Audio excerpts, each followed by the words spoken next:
You know what it is. Another unique week at Grown Folks Talk. I got a variety of women up here. I even got some young women up here. I had to scold them. I had to literally scold them. I'm going to wait. I'm going to wait. But I had to really scold them to let them know, don't take unique personal and get in your body, because we ain't going to do all that. You know what I mean? We just going to be here. We're going to have fun. We're going to do what we got to do. All right?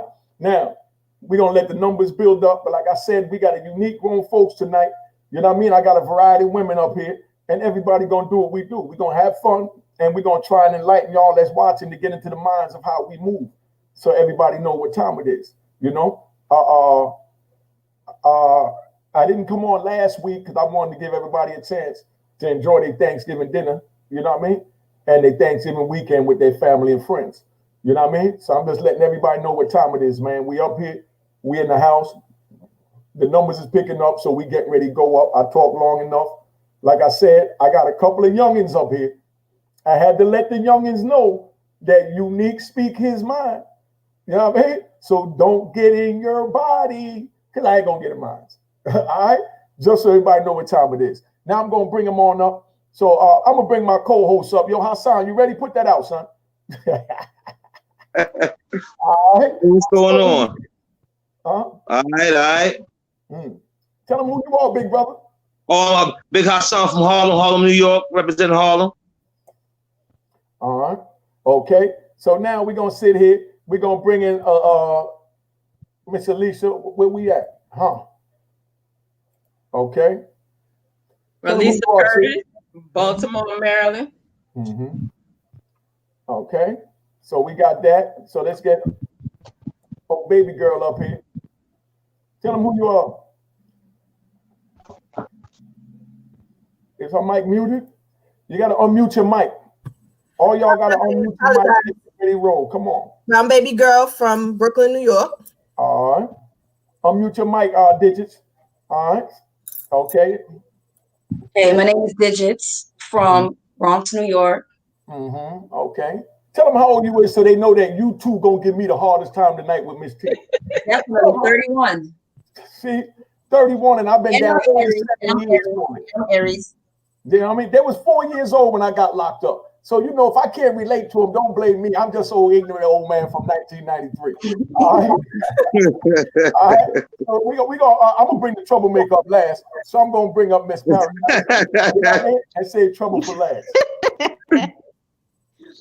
Hey, what's going on, y'all? What's going on? It's Paradise, represent East Harlem and Clinton Hills, Brooklyn. I'll try not to give too much trouble, but I got my backup if in case that has to happen. Okay, let me give all the ladies their troublesome backup. Yeah, that's right. It's your OG, Miss T, aka Black, aka Harlem Heron. Yeah, aka Window Basher, aka Tiger Slasher. Yo, Sean, he killed me. Hey, now, but serious talk though, I got one of the young ones up here that have something that she'll like to share and she'll like to speak on to get everybody's opinion. So y'all inside, y'all can, you know, jump on in and shoot the questions and we're going to put them up, you know what I mean, on the screen like this. You know what I mean? Just so the guests, y'all can read the screen and see the questions. So don't cut nobody off to answer them. When you can hold that thought when you come back in and do what we do, because we do what we do. All right? And we all love Hassan, love. All right? But now, go ahead, Digits. You didn't give me a chance to say it. I'm old, man. I told you. See, you try to tell an old man that he taking too long. You know? Okay, so I just got to say this. Like, I've been holding on. I've been speaking to quite a few people in my community in the Bronx. However, now I'm glad that I'm on this platform to speak with you about this, because everybody, I know I'm not the only one that feels this way, especially at 31 and single. And I have a daughter, so I'm a single mother, but not. My father's still in the life, but I'm still a single mother. And I am in a single world. What's going on with our Black love? What is going on? It's hard to find true Black love. What we see on TV and what was offered in the 1970s and the 1980s is no longer here for our 2000s. And now, hold on. And the reason why I bring that up is that's probably that makes me analyzing this for quite a few months had made me realize this is probably why economically we fell in. One, two, also we slip into depression, and we are known for having the highest rate in mental illness. That's probably another reason as well.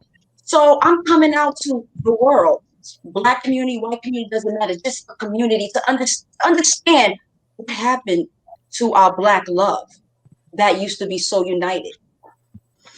Well, I tried to speak on that in one of my other shows when we had that wild one, Miss T. You know what I'm talking about. Yeah. My opinion. I said, all this is my opinion. So I'm saying, if I told a young lady, you don't like it, you don't like it. But this is my opinion. You know what I mean? But my opinion, I've been gone 26 years and a half, which is almost your whole lifetime. So I came from the Black love era. You understand? And I came from the strip club era. You understand what I'm saying? I came from the era where we could love a stripper. You understand what I'm saying? And make a stripper a wife, because we didn't look down on them. We looked at like they were taking care of their business. You understand? I was in Miami, Atlanta, you know, and Tennessee. You know what I mean? Now, the women back then that were stripping, they were stripping to pay for school, put their kids through school, to take care of their business, and they wasn't whoring, they wasn't selling nothing. You understand what I'm saying? They was just surviving. That was another hustle, and we respected that. You understand what I'm saying?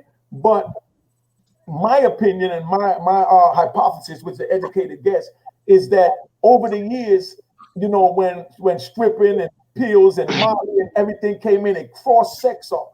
You understand what I'm saying? To have the men not respect the women for what they are because of the way they dress, the way they talk. You know what I mean? Where the men started racial profiling or stereotyping the women. You understand what I'm saying? And from us doing that, you know what I mean? It threw the balance off, because it just started confusion with the men and the women.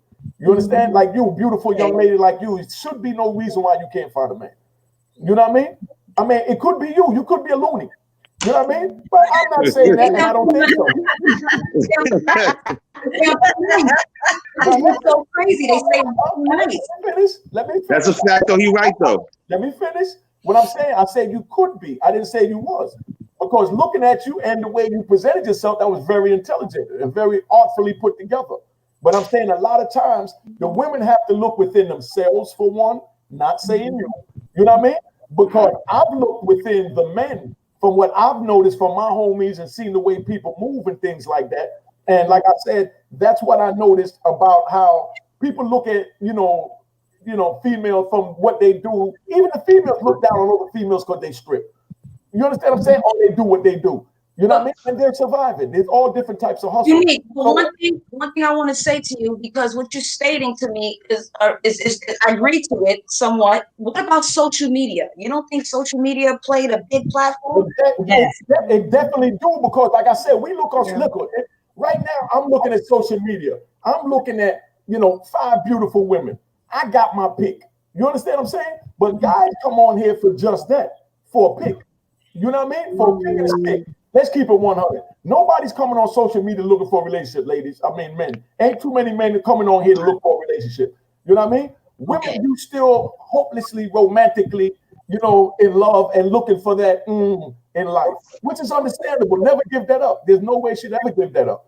But guys, they come on here, that's what they're looking for. But you as women can tell them, pump your brakes. You know what I mean? You can be like, pump your brakes. You know what I mean? I'm not on here just to have sex. I like you, Unique. You know what I mean? I just wanted to meet you to see what type of person you was, to see if I wanted to even hang with you. Now, whether or not we go to that level or not, time is going to tell. But I'm not on here to screw you. You know what I mean? And there's nothing wrong with coming out direct and saying that. Because 9 times out of 10, when we look on social media, majority of the men, we say, damn, okay, she red. I'm not into a red bone tonight. Let me holler at Miss T. She kind of black as a mother. Okay, I want Miss Carmel. Look at Paradise. And this is how we, you know what I mean? And then we say, man, let me shoot them on the shot. 2 hit back. You know what I mean? And then they shoot at everybody. And then 2 hit back. So right there, we come in playing the game. But you're coming in thinking that, oh, he's serious. He hit me up. And you're looking for that hopeless romance. that a lot of us, you know what I mean, is not looking for, because men don't disrespect me too. We get immature and we want all the candy in the bunch. Look at all these things. Instead of a man saying, I like this one or that one, or let me try that one, they will just try them all. And that's what men's problem is. Mine's too. Let's keep it at 100. Now, if somebody else want to speak, because I see Miss T with a pencil with her bull. Go ahead, Miss T. No, okay. She is definitely right about social media and how it has, and how men have allowed it to influence them. Mm-hmm. Now, it's unfortunate that today we have a lot of grown ass boys. Right? Yes. Now, I'm 51, very experienced, been out there, you know what I'm saying, been in relationships, and what I see is to me, it's like, damn, it's definitely different from when me and Unique came up and the things that was going on. And to see that men, grown men of a certain age, allow social media to affect them in a way where they disrespect. Like, some men have wifeys at home, but yet I know what you're doing out here in the street. Why would you allow a facade, you know what I'm saying, to be out here disrespecting your woman? And then you got some that feel like, okay, I don't want to be faithful to nobody. I just want to do me. You know, at a certain age, it's like, you know, you got to be careful. And at the end of the day, you still got other things to worry about than just cheating. You got diseases, AIDS and HIV haven't gone nowhere. The only difference is that you can live a lifetime with HIV, and you know it's not a death sentence. So some people just out there doing what they want to do. And another thing about that is AIDS and HIV don't have a look like it did when I was coming up. You knew who was sick. Today, a fat ass don't mean nothing. They popping one pill a day, they healthy, and they bouncing around.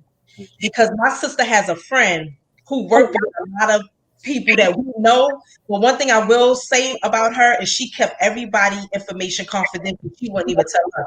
But I was like, yo, you see a homie in my face, just tap me on the shoulder and keep it moving. But the thing is, she's seen her same clients out talking to people who's leaving certain females' house that she know is sick. And she's talking to these people like, yo, you can't be out here like that.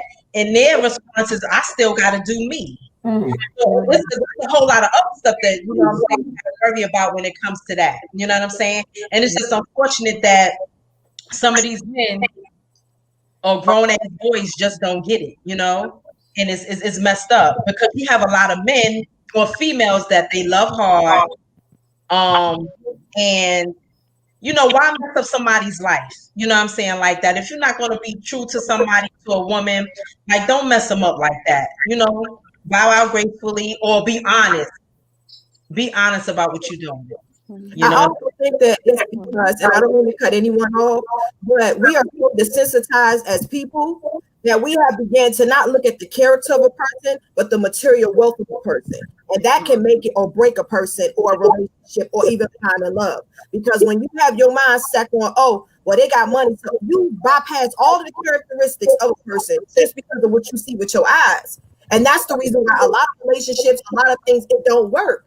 Because you're looking for the wrong thing in a person instead of looking for what is right there. You're looking for something that, oh, well, this person got money or this person looks like this. Well, it looks like it's going to be there because we got to get old. Money not always going to be there because you may go through a recession. You may go through something where you may not have that anymore. What are you looking at? It has to be the character of a person because that's going to make it great. There was a song. There was Bobby Womack wrote a song that says everybody wants love, but everybody's afraid of love. So what happens is that, you know, that everybody's coming in with facades, and we live in an environment, you know, where we've been socially engineered. And what the young lady said, she said, well, I saw on television, you know what I mean? I saw on TV in the 70s and the 80s. It's different from what I see now. So what happens is, you know, the Swiss television programming. So we've been conditioned, you know, prior to this a long time ago to start looking at relationships differently. You know what I mean? What happens is, you know what I'm saying? What happens is this, and this starts in Washington.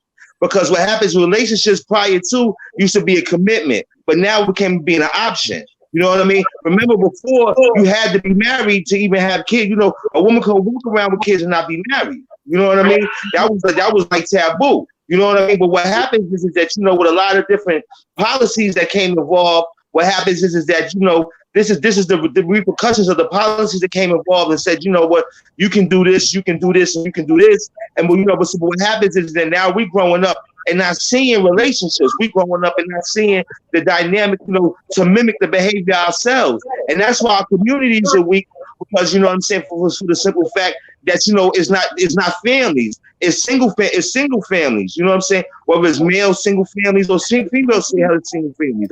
So what happens is that these young boys need someone. They first get into relationships, they don't even know what responsibility is. So what happens is that, you know what I'm saying, you know, when you first get into a relationship and you don't know what responsibility is, then what happens is you end up living your entire life like that. And what happens is that, you know what, you never really understand what commitment is. So what happens is that this is what we see that, you know what I'm saying, people, the families are getting smaller. You know, people's houses are getting bigger, but the families are getting smaller. People's supposed to be getting smarter, but people are acting dumber. And what happens is that, you know, with all this technology and all this stuff, it's not, you know, we're not building up the proper relationships between each other so we can have, you know, the dynamic that we want, that we really need. And that's men too. A lot of men are pretending. A lot of men are putting facades on because they looking at what other people think of them. You know what I'm saying? And what happens is that that's the problem when people keep looking at what other people think of you, but you have to think about what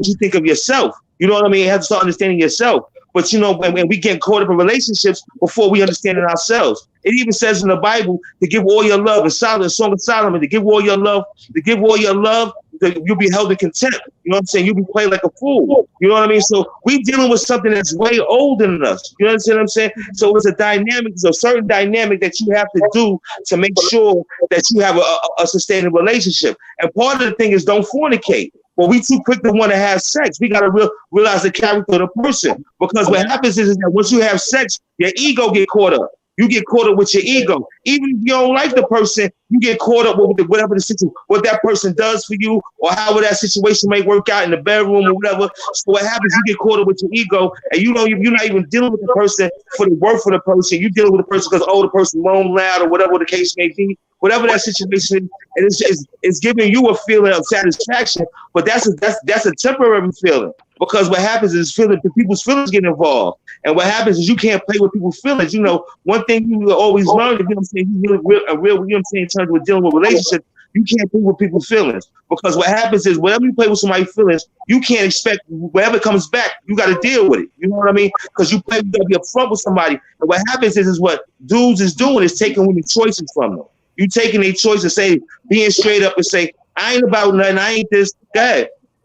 No, you're right. That's what I was going to get with the choices. But go ahead, Black, you want to say something? Go ahead. Yeah. Another thing is, too, women, we mature a little more faster than men do. We do. We mature faster than men.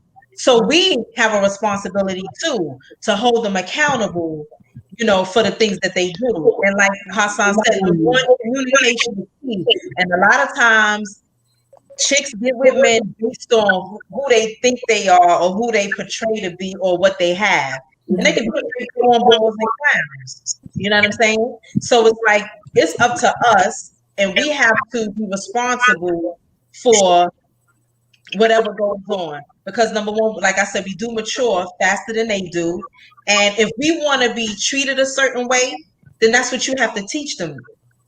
I don't care who they are. I don't care what they got. That's right. That's right. That's right. Somebody how to treat you. You're 100% right. That's my whole point. Is that communication is key and from the door. You know what I mean? You know, y'all don't like it. You know what I mean? Because I'll be directed to the point. But I mean, my mama raised me never to take away a woman's right to choose if she want to deal with you and your bullshit, your sweet talk, your slick mouth, or whatever. Because that relationship is going to be a lifetime friendship. You know what I mean? And that's what it is. Exactly. Yeah. Yeah, I wanted to speak and piggyback off of what Ms. T said. It is a responsibility for us women, because we entertain that fast track hookup. You know, it all starts in the DM. It all starts in the inbox. It all starts in the text. And it's to the point where now it's like the roles are reversed. Now the girl is like, all right, I just want to have my fun and keep it moving. There's nothing you can do for me that I can do for myself, but give me fun.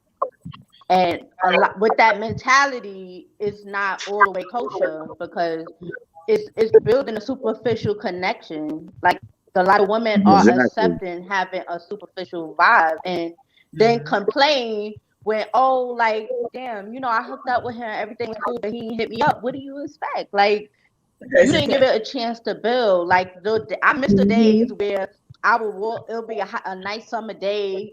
They be like, hey, yo, ma, whatever. Of course, I'm going to roll my eyes like I always do. And then he's going to catch up a little bit more. And then I'll be like, yo, what's up? And then he says something nice and smooth. And I was like, all right, you know, let me see what you about. And then we build slowly, but we do it in a realistic way. And that art of courting isn't there anymore. It's so superficial now. And also, it's like when, like, everybody's mad robotic to where if I say one thing or do something where I don't agree with you, or I may have a different form of opinion, you just automatically shut me out. And I'm like, wait, I'm not you and you're not me. You gotta respect my distance, like I respect yours. So that's what okay, we got that. Now, Alicia, you gonna be next. But you're sitting here hiding on my show like you're scared to talk. I know you ain't come up here scared to talk. So we're gonna get bitches right down here. Go ahead, because you had something to say. And you're gonna listen to her so you can get your thoughts right. I want to hear your opinion on it. So I'm glad I heard this from y'all. All right, I'm glad. So when I stated social media, the reason why I stated social media is because of the fact that of the music industry, right? And mind you, I'm a video producer / audio producer, upcoming, inspiring, and everything. Like, have my own business and all. So it's where I find it, where I sit in areas, like sit in meetings or meet certain people on the outside and things like that. Like when I go to New Jersey or something like that to meet up with artists or things like that, there tend to be more males, and they tend to be touchy, and they tend to expect, because like as which I stated, it was about options, right? So now because I'm trying to figure everything out, because I'm still 31 and single, so I'm trying to figure everything out, so I'm putting everything together. So the situations that I'm going through is that these men are already programmed, I'm saying, right? I'm saying that they program already because of social media to act out that way, right? To act out that way. So what happens with their parents? Like, I just don't understand. Like, what happened? Didn't their parents teach them better? Didn't their parents show them better ways? Could it be the lifestyle that it's just not social media itself? It can also be the lifestyle that they had to live, because I had a few friends that I had to cut off from the projects. I'm not gonna say no names in Brooklyn. I mean, not in Brooklyn, in the Bronx. I'm not gonna say no project names. You already said it was their sons at 3 years old. My daughter's 8 now. My daughter's 12. So their sons are 12 now. At 3 years old, they was teaching their sons to not respect women, to say F women, don't trust women, don't women are liars. Like, I literally seen quite more than 10 females do that. So I don't think it's just social media. I think it's social media because of the entertainment world as well. But mind you, those characters that played in the entertainment world, look at their backgrounds. Look at their backgrounds. Some of their mothers used to be on drugs. Also, some of their mothers or fathers taught them to beat on women and treat women wrong. And that all came into the social media platform where everybody's agreeing to. Now everybody's doing, because I'm tired of that. I'm tired of people trying to flirt with me and not take me for what I am. So now in my career path, it's hard for me to succeed because I'm looked at the tip as what the guy told me last week. You a typical female. What you mean by that? Typical means that you just an option, just what y'all stated. So I just want to bring that back because I was listening to everyone. So I just want to bring that up to y'all because it is somewhat confusing and it's such a broad end, but y'all don't understand. I'm 31, baby girl. No, it's different. Y'all era is different from ours, and we blame y'all. I'm not. And remember, unique. I'm just like you. I talk shit. I talk shit, right? So I'm just gonna put it out there. I'm not gonna hold it up no more. Baby girls, I don't know if you agree with me, but I blame their parents for us to go up and gotta date these motherfuckers that is 31 and a little younger, a little older, and it was raised up a certain way, and also their parents had raised them that way. Their parents had parents. Sometimes these people be trying to put on a facade. Their parents be married 50, 40 years. You feel what I'm saying? But because of what they see on social media, because what they see the rapper do that they like so much, then they take that image. Okay, so what about the rapper, baby girl? Don't you think that the rapper puts itself out there for what? Because, like, you know, what they've been doing. That's what they're being told to do. Everything ain't what it is. That's why it says to walk by faith and not by sight. Some things you can't judge with your eye, but you gotta judge with your soul and your spirit. Up, and that's why I agreed with you earlier. That's why I agreed with you earlier, baby girl. That's right. We going through, like, I go through that. Digits. 1 second, because Hassan get ready to come in, but I want to just say this real quick, right? Now, let me ask you all a question. Be honest, ladies. Be honest. All right, this is 2021. We got 2 young women up there, and we got 3 seasoned women, well seasoned. Now, my question is, be honest. When you're walking down the street, because, you know, Miss T know and the other seasoned women know, back in the days, you know, we could walk down the street and say, oh, how you doing? And we could meet each other before social media. Take that off. Before social media, you can walk down the street and meet someone. You understand? I come out of prison after 26 years. You understand? And you walk down the street and you say, how you doing? And I'm watching what is happening. Like, I was in the mall out here in Jersey, even though I got on the mask, but I'm watching what's going on. And it's like, no one, you can't talk to the women no more. You can't walk up to them and say, well, how you doing? Because it's like something is wrong. But if you hit them on social media and say, how you doing? Oh, what's up? But somebody walk up to you. So how many of y'all, you know what I mean? Be honest. Like I said, you walking down the street, or you walk in the mall, or jumped out the car to go to the store, and know you're not in a hurry, Miss T, before you make 100 excuses why you didn't allow it. But you know, you run into the store, and a dude say, "Oh, excuse me, damn, you looking nice in that pink shirt, Miss T. What's that? Bet on it black. That look real nice on you." Now, how would you honestly respond to that today? I know how you respond to that back in the day, but today, because I think you might, I don't know if it's true, but you might have got caught up in that too. If a dude said that to you, what would you do? If you jumped out of that way today, I would just say thank you. That's it. I know, I can believe that from you, Miss T, because I know you. But you younger women, be honest. If you're walking down the streets, let's say Digits and our baby girl, and I say, oh, excuse me, that tattoo look real nice on your neck. What does that stand for? How would you respond? Honestly. The same way as Miss T, I would say thank you, tell you what it stands for. Oh, okay. Yeah, I would say something different. But I'm not. I got you. Digits, how would you respond to that, honestly? Okay, so I remember I'm good with communication, so it depends on how you approach me. Can you come to me like a predator? Because there's men out here grabbing women and killing them. Listen, you're giving all these scenarios why you're doing what you do. So what I'm saying is, not to cut you off, I'm gonna let you finish, but I didn't give you all these scenarios that he came out. I know. So what I would say is, like, I would have looked at him and been like, I would look at him and been like, like, I would look at you and be like, and kept it moving. You see, pause. That's the point that I'm making. Now, that could be the one that God put in front of you that he wanted you to have, to be there, to be a father for your son. But you just said, and kept it moving. God puts everything along our path that we need to survive. You understand what I'm saying? Including this YouTube for me. That's why, even though I don't know nothing about it, I know how to connect with it because God put it here for a reason. So I took my time to find out why, and this is what he's telling me to do. You understand what I'm saying?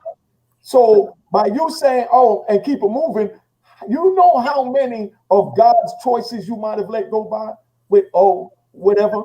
And I'm saying this for all the ladies looking, it's nothing bad, but I'm just letting you know that these are the things that you have to, you know what I mean? Because you said that you're single, you're listening to that, and right there, you know what I mean? You don't know who it is saying, how you doing? Your hair looks real nice. How would you respond to that? I would say thank you. That's different. That's different. The hair situation, the way I dress, I'll say thank you. That's different. But about tattoo, that means you're looking on my body. You know? A tattoo means you're looking on your body. That's what you said something about tattoo. Hey, you got nice. Because I'm looking at the young lady's tattoo up here, baby girl. Her tattoos is on the bottom. I mean, I see the number, so I want to say something about it. I say, oh man, that's a nice tattoo. What does that mean? If she's showing a tattoo, so what? I can't talk about it. And she's showing it, and she has it on the neck. She wanted to be seen. She put it on the neck. So I can't ask about it, and she got it on the neck. See, a lot of times, like now with Digits' response, she was defensive. And that's another thing too. We got to stop being so defensive sometime. And like Yui said, this might be somebody that might be very nice. You never know what his background might be. And he might be one that you honestly let slip away. Because we think that everybody is full of bullshit. And I understand why, because a lot of dudes are. But you know what I'm saying? So we're automatically going to be defensive when somebody says something because we thinking, okay, here go another one with the BS. Okay. You know what I'm saying? So, hold up. Let's shock these young ladies right here. They're 20, 31-year-olds. Digits in this one here. Let's bring them back in the 90s because she said that how it was back then. Give you a perfect example, Digits. Perfect example. Okay. Right now, today, Miss T is considered to me. I don't know what I'm considered to her. I consider her as one of my best friends. You understand what I'm saying? That's what I consider Miss T as today. Let's get that straight. Hold up, Drez calling me so I can let him know it's time to come in. I'm gonna give you a bracket 88. Yo, Drez, what up, homie? Yo, come on in. We already in. Come on in, homie. We riding.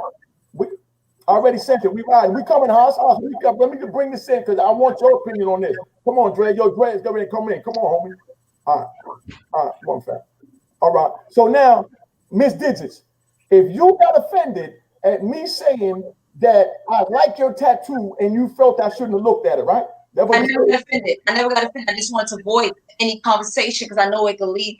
My object is that it could lead my mind is like it could lead somewhere else, so let me avoid. That's why that is not disrespectful.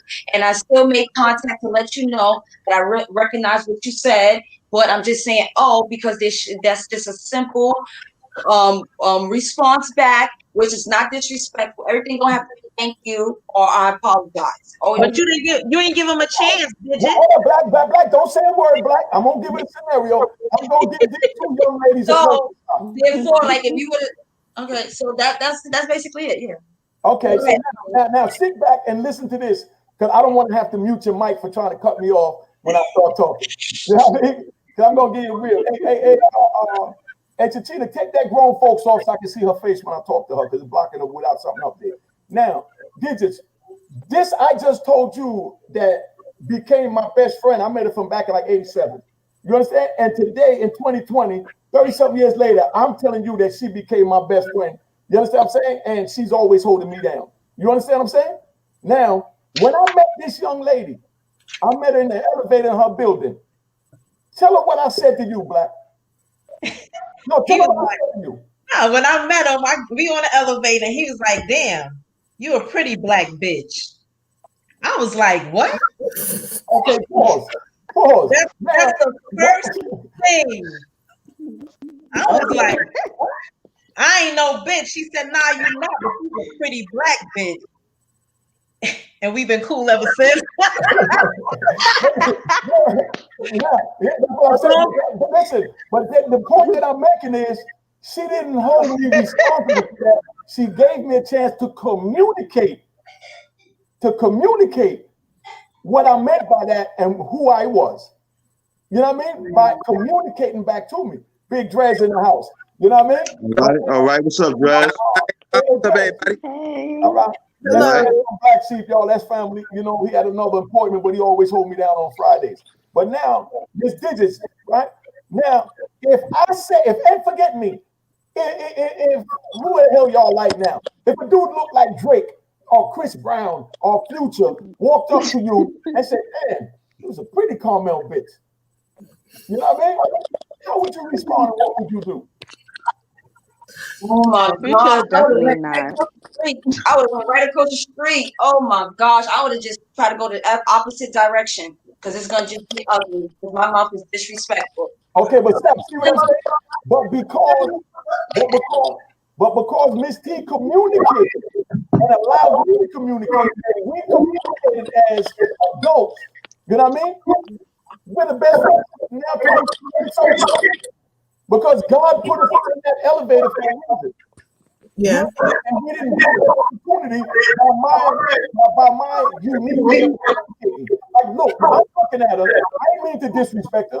I'm looking at her. She's sitting in the elevator, and I'm doing whatever I'm doing. And she might be taking my big ass beeper this big back in the day. You know what I mean? And I look up and I see it. First thing came to my mind, it was a pretty black girl. So I said it. You know what I mean? But it wasn't to disrespect her. So when she caught me on it, I said, "Oh, my bad, Mom. I ain't mean it like that. I just mean you're beautiful. I think you're gorgeous."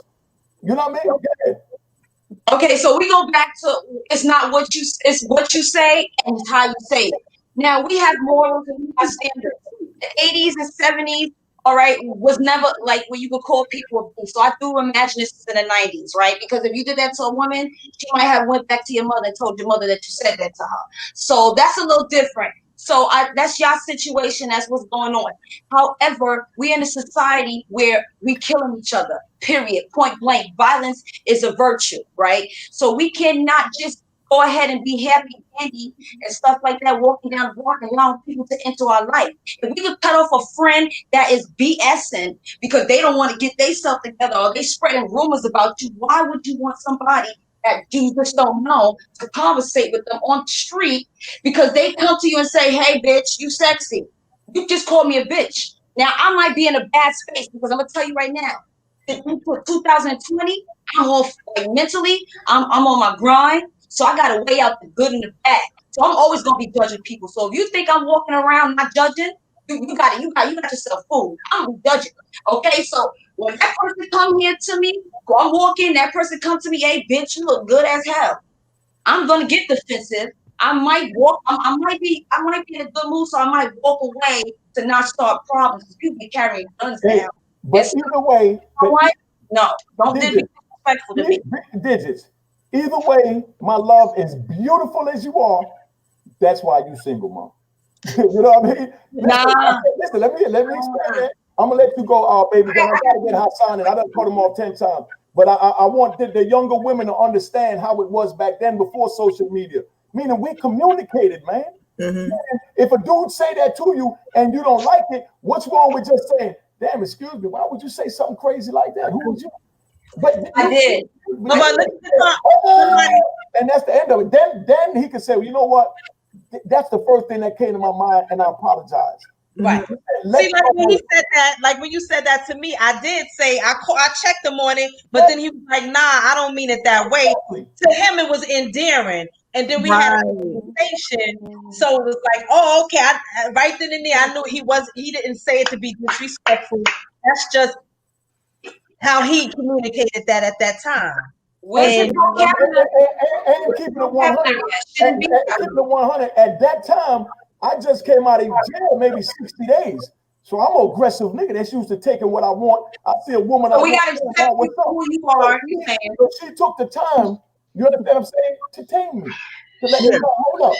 You know what I mean? Why would you say that? And then I communicated to her. And as time went on, she helped me grow over these 40, 30 something years. You understand what I'm saying? So I mean, by you telling a young man, "Yo, hold up, you know that's disrespectful. You're not supposed to say that to a woman, right?" You say something just like that, you can help him. You understand what I'm saying? You can help him. And that just goes back to when I said we as women, the mature ones, have to teach them. Exactly, because I don't know. We just don't know Digits and the young one. Sometimes we don't know. But I mean, that's what we're here for, man, to teach each other. Because you don't know what backgrounds we came and where we come from. But then now, me, like I said, we the best of friends. I mean, we for 40 years, we the best, from that could have just went this way. And we would have never known nothing about this today and would have been missing this in our lives. Mm-hmm. So the point I'm making, you know how much you could have lost? Dad, babe, I want you to talk. I just want you to kind of. I just want you to understand what God want me to tell you. I want me to tell you this, and I'm gonna let you know right now because He's gonna make a change, and He needs everybody to change. He wants everybody to be accepted for who they are, but at the same time, everybody has a time to change. And just like Miss T said, sometimes people gotta teach other people.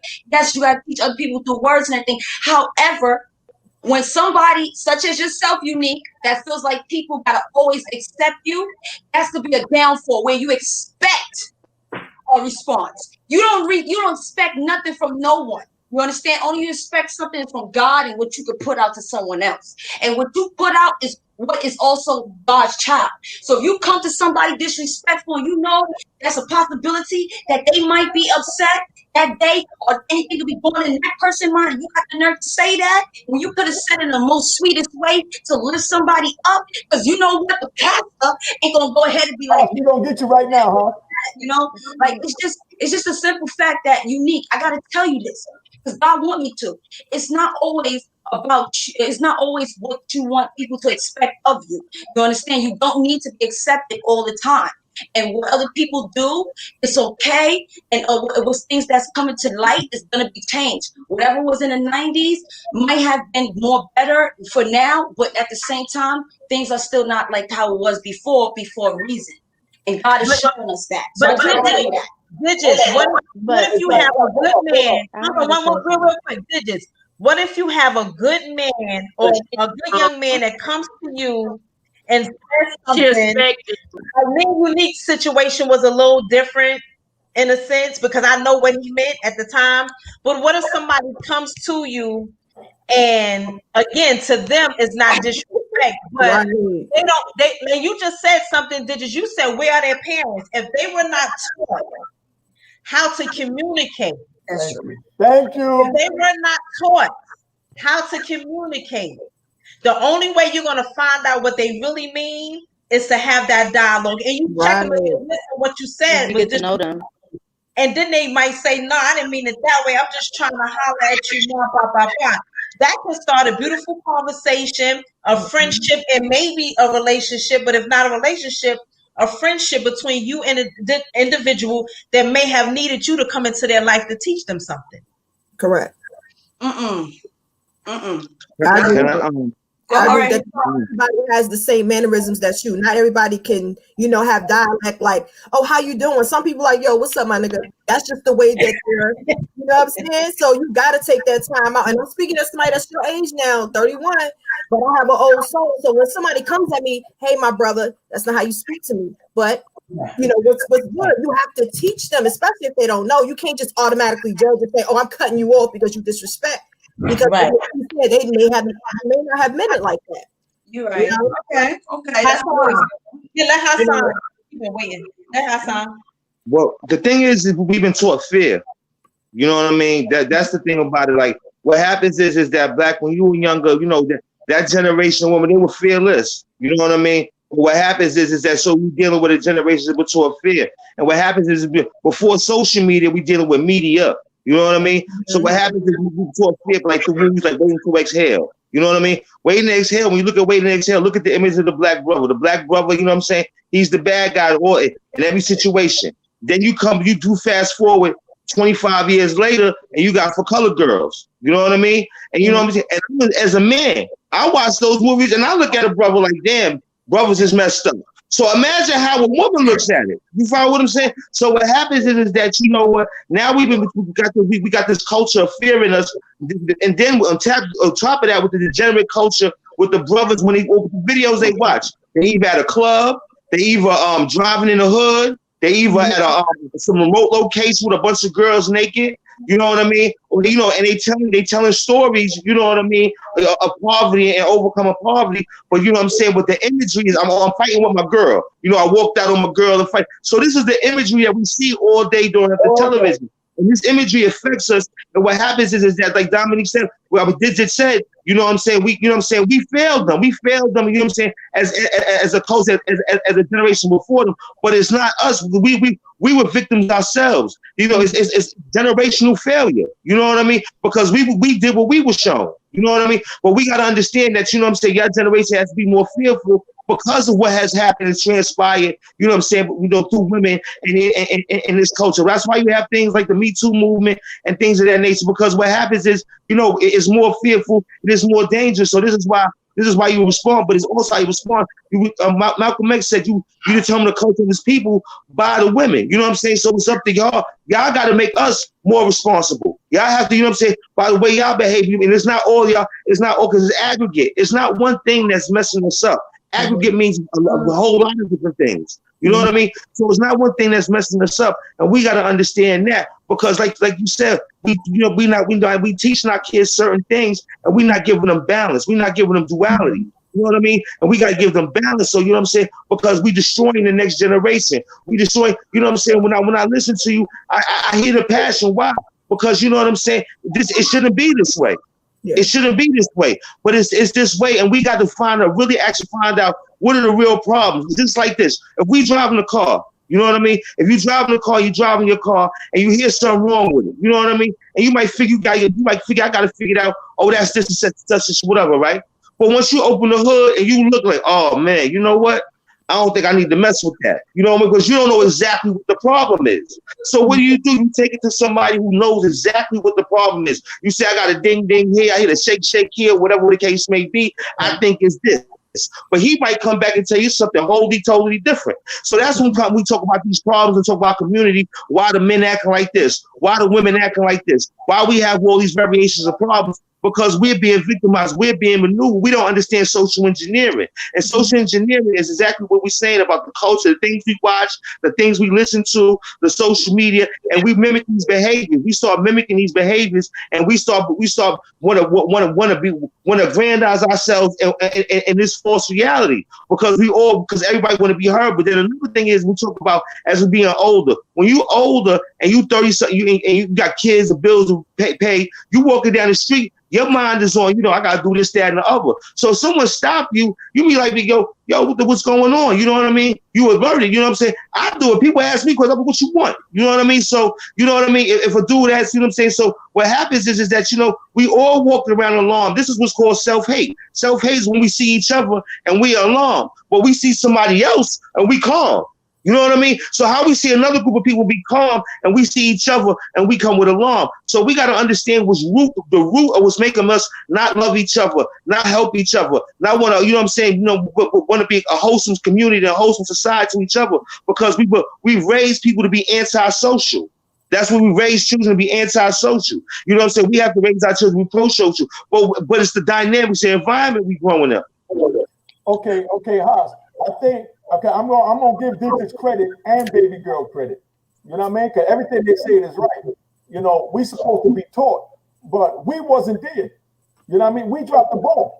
You know what I mean? Meaning the men from our generation, which is their fathers. You know what I mean? We dropped the ball. So I'm gonna give a credit on that. We dropped the ball because we wasn't. You're right. You're right. We was in prison, or we was out there and just was deadbeats. You understand? We dropped the ball because I wasn't there to raise my daughter, who's now a woman. You understand? So I'm having trouble even communicating with them because they don't even know me, and they don't even know men. You understand what I'm saying? So they don't know men, so they don't even know they fault. But let me say something real quick, if I can. While nobody to blame but before us. We move forward, the ones that wasn't there. But before we move forward, let me. I want to say something. I want to share something with y'all. Like, yo, when like sometimes the best of what we know is how we move. When we know better, we do better. You know what I'm saying? But there's also a situation where to be able to differentiate the difference between this man, that man, and the other man. Because in my situation, it's my word. Like, I grew up, my father was a hustler. You know what I'm saying? I grew up hustling, you know what I'm saying, before I ever made a record. You know what I'm saying? I used to hustle in the projects. But my point of reference was, no dude, I knew how I came up, we would never approach a chick, yo, bitch. Like, this is my word. Like, exactly. Never. Like that just wasn't in our walk. That we were taught that. My father, who was a hustler, would have never done that. You know what I'm saying? Hold on. Can I finish? You're right. No. I understand we all have different experiences. I'm just telling you. I'm just telling you mine. All right? You're right. No. Hold on. Like, yeah, you gotta be able to differentiate. You know what I'm saying? Because and sometimes you gotta meet somebody where they live. You know what I'm saying? Like, at the end of the day, it's a woman's choice whether or not she wants to find out what kind of bitch that meant. You know what I'm saying? Like a dude that calls a woman a bitch, he probably ain't the only one. And she might have got to the point that, I don't even answer to that. So she's not hearing that. So she might miss that person. She might miss that person, or she might take the chance and find out what he meant. She might answer that and find out more. But you'll find a woman that deals on both sides of that. The woman that doesn't want to have nothing to do with that, and the woman that's gonna give that an option. Now hold on, let me tell you a little story. Yo, the first time, if I could, when Snoop Dogg, when Snoop and Dr. Dre and them dropped out west, and they was like, bitch. Now I'm in the music industry, and this is my word. How I came up, I used to always think they were bugging. I was like, yo, this is my word. Like, I don't know nobody that leads with bitch. You know what I'm saying? Pardon me. And trying to meet someone, I don't know no one that leads with bitch. Like that was just my experience. You know what I'm saying? Like, not trying to meet a chick like that just wouldn't be me. You know what I'm saying? That's just who I was. No, and I grew up around a bunch of street cats that wouldn't be them either. You know what I'm saying? So now I go to California for the first time, and I'm in I'm in the mall in California. I'm in the Beverly Center, and this cat is walking by the girl, and he says, "Hey, yo, what up, bitch?" And she turns around and she's like, "Hey, what's up? What's going on?" And my mind was blown, because it was like, like that was normal for me. You know what I'm saying? Even what I was thinking about, like Snoop's record, like I was like, yo, they really going there. Like that was just where they were. You know what I'm saying? Everybody's experience is going to be a little bit different. What's accepted in their circle, what's not accepted in their circle. And a lot of times it's just a matter of a point of reference. My point of reference was that's not what men do. But I learned from life that is what men do. You know what I'm saying? Not all men, but some men.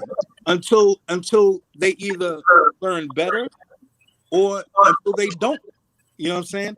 And that's just, like what my whole point was to say, that just like women that you meet, it's the same with men that you meet. Some are not going to be where you are in life. And you have to be able to differentiate someone that you're trying to move with, as opposed to someone that you're trying to move out of your way. You know what I'm saying? And to say, like, that's okay. You know what I'm saying? Like, there'll be people that you want to take with you on a journey and grow with, and that you see that they could teach you something as well as you could teach them. But then there's gonna be people that, real, like you met me on a day that I wasn't trying to hear that. And that's life sometimes. You know what I'm saying? But we all got different walks. And as we learn better, we do better. Hopefully. Okay, perfectly said. Now that's the point that I'm making. Pay attention to this conversation, because we're having a real conversation, so y'all understand. Because like I said, I just came out of jail after 2 months. So I came out of savage. I'm keeping it 100. Anything I wanted, I was taking. You know what I mean? That's how I came out. Anything I wanted, I was taking. But that's where I was. So don't think that I'm saying that it's right to call my bitch, because that's why I backtracked when she questioned me on it. But that's what came to my mind. That's how I was, because I'm in fighting mode. I'm in it. If I see $1, I want it. If it's a block, I want it. That was the 80s, man. You know what I mean? Let me say one last thing too. Let me say one last thing before I'm gonna give it back to you. Hold on. But yo, peep this though. There's a lot of ways to get to 7. You know what I'm saying? And I say that to say 5 + 2 is 7, 3 + 4 is 7, 6 + 1 is 7, 7 + 0 is 7. It's a lot of ways to get there. No, you're right. Hold on, brother. And the fact that you was hungry, you know what I'm saying, and you trying to get to 7, doesn't mean that there's not a lot of ways to get there. You're on it. That's the point. That's all. No, I agree with all that. But the point I'm making is that's the math that I chose to use. Right, no. No, I'm just saying, so you're 100% right. I mean, I'm nowhere am I saying that me calling her a bitch in the elevator was right, because I even told you that I just came out of jail. So yeah, I hear it, and I feel you. No, that's straight. I agree with you. But it's not even also passing up opportunity either, because like I said, I would have been defensive. I didn't hear. What'd you say? I didn't hear you. Say it again. Did you say it again? Digits. I didn't hear what you said. Say it again. Okay, so also it's just not about It's not about also passing up opportunity to teach somebody either. Because home said right there, what's his name? What's your name, sir, again? Dress. All right, Dre. Like Dre said, Dress, DRES. Okay. So We got our own circle. We got our own circle, and we got our own morals, and we are tired of saying certain things. So we don't have to always accept it and acknowledge and teach people every day, every walk, because this is a normal. You understand? And I want to piggyback to Lanasha, or I don't know how to say her name, but she had put down that people today are normalizing bad behavior, and that's just what you did, Micah. You normalize. You one of the engineers of the social media platform saying it's okay for us to accept our men to be like that, but we don't, and like baby girl says, she's doing her best to correct them. She got to do that because we got guys like Mecca. You understand? We got to correct them and teach them, but they do it to the next person. But that's what I'm trying to say. Like, it's the simple fact that it's just normalizing bad behavior. Those are no morals. There's no. That's it. Okay, no, Digit. What you just did was beautiful, because what I did was show you how you have guys out here today that is disrespectful, because I was disrespectful 33 years ago. But like I said, I would never tell my daughter to allow a man to talk to her like that. You understand? At 56. You understand what I'm saying? But at 26 and 23, I was one of the assholes that you're going to run across. You understand? But like I said, that I'm gonna let you come out, Paradise. But like I said, that don't negate the fact that God allowed that person to cross your path. It's how you, like you said, choose to deal with it or not. You understand what I'm saying? And either way, your life went on, but you'll never know what it is or what it could have been. But I used the example of me and Miss T's relationship because I was a savage coming out, and I chose to just go straight for 7. Forget 4 plus 3, you know what I mean? Or 3 plus 4, or 5 plus 2, or 6 plus 1. I chose to be a savage. Damn, bitch, you look good. You know what I mean? Come on, let's go. I'm getting this money. We're going to do this. We're going to do that. Let me hit the block. I'm going to get the packet. I'm going to do that. I chose to pump the gas. Just like everybody see, I'm pumping the gas now. But I'm older, so I'm pumping it a little bit more wisely and respectfully, where I was disrespectful back then. Because I came out, like I said, I'm going to get it because it's mine. I'm young. I deserve it. And I have no problem dying for it. You understand what I'm saying? And that's the fire in young men. So when you meet them, young ladies, like Miss T said earlier, y'all mature faster than us. You know what I mean? So we need you. So this here is for the young men looking and the young women out there listening and looking to know, young ladies, when you see a dude like Mecca, as she called me, or Unique or whatever, come at you wild like that, you either ignore the nigga or you check him. You understand what I'm saying? But bottom line is, express yourself, communicate. That way, when he see you again, he know to come different, or come correct, or don't come at all. But communicate is the whole point. But nowhere am I saying it's right to say, hey, bitch, whatever. You know what I mean? 33 years ago, I didn't care F what she thought, but I knew I wasn't disrespecting her, so I corrected that. But that was just my vocabulary, because I'm going down to Miami at the time, and no disrespect, and I did just try not to say the F-bomb a lot, because you say it a lot. But like, I go down to Miami, and they had a saying. I went down there, no disrespect, I shot a dude for words. You know what I mean? Dude said to me, damn, what's up, bitch, nigga? You know what I mean? And they called me an F nigga. I'm like, who you talking to? And now he got aggressive. But I found out after I shot him, he wasn't trying to be aggressive when he first said it to me, but it turned aggressive because I popped back when he said, damn, you fuck that nigga. You know what I mean? So when he said that, I'm like, dude, trying to beef. So right there, we beefing. I don't belong down here. Ain't too much to talk about. So back in the 80s, you handle your business. You understand what I'm saying? And that put me in an awkward situation. But then, like I said, now I got your house. Now that I come up here to New York, you understand what I'm saying?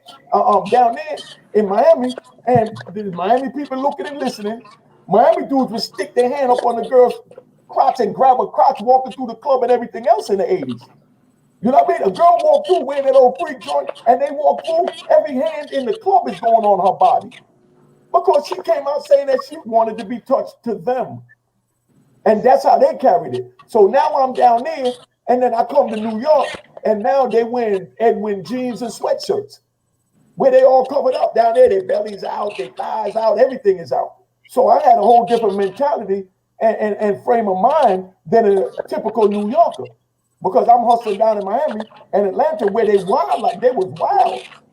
You couldn't have, it was so wild that I brought Miami to New York because I knew they would never believe me. When I was telling them how Miami was, when I came back from Miami to Harlem on 8th Avenue, they said, nigga, you bugging.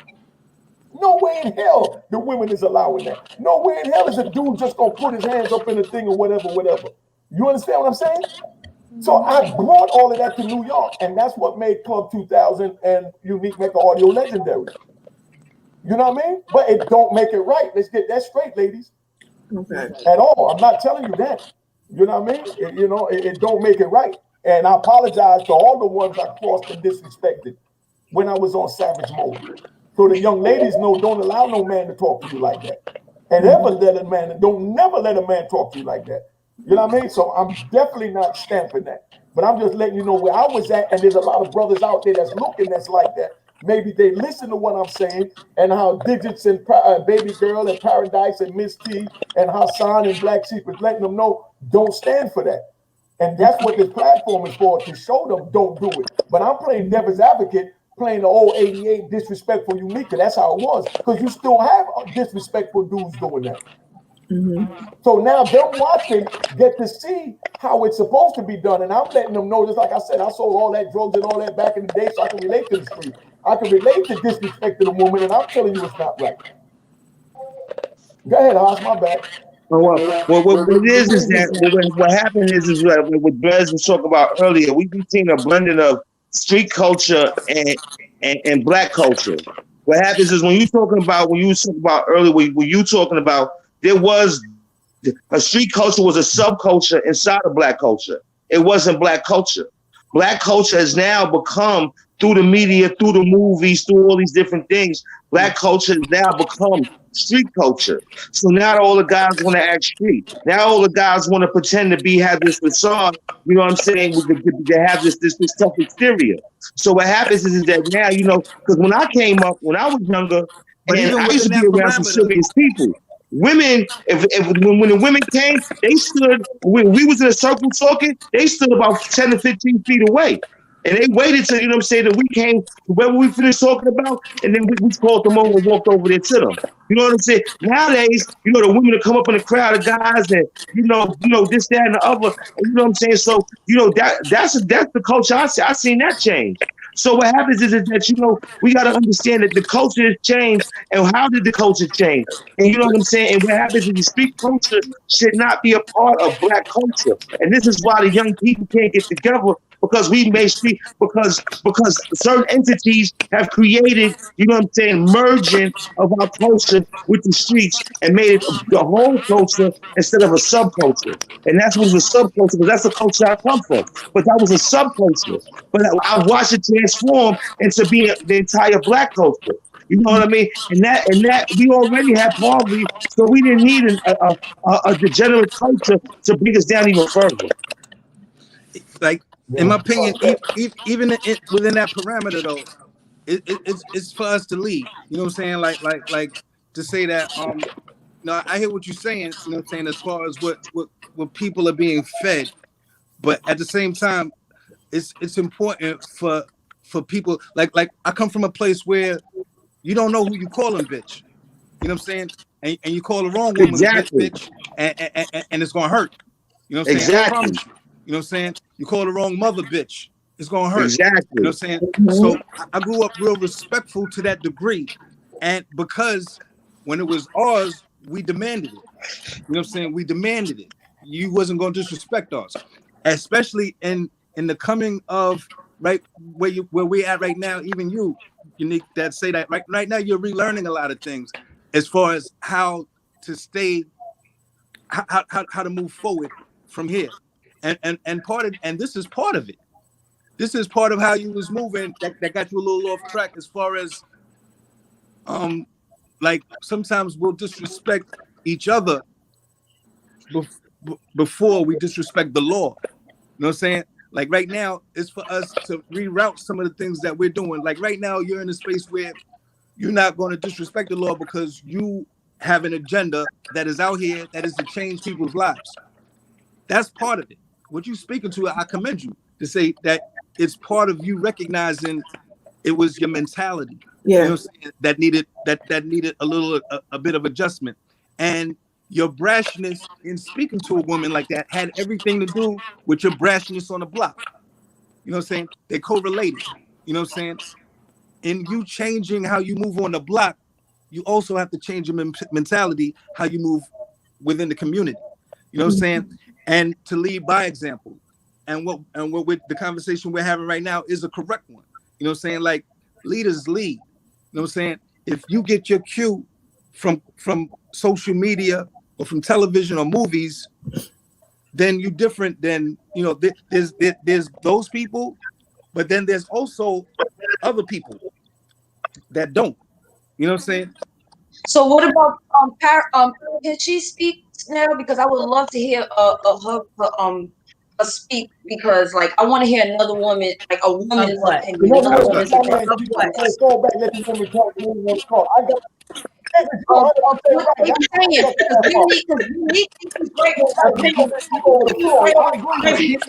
want to do one thing. I hear you, but what I was saying was a point for some men to hear. You know what I'm saying? So I'm gonna respect what you're saying. I'm just. But it was a point for some men to hear, not just the men here, but men period. Just so you understand, I apologize to the and Greg is letting them know how they should be treated. So we're giving y'all the answers that you need.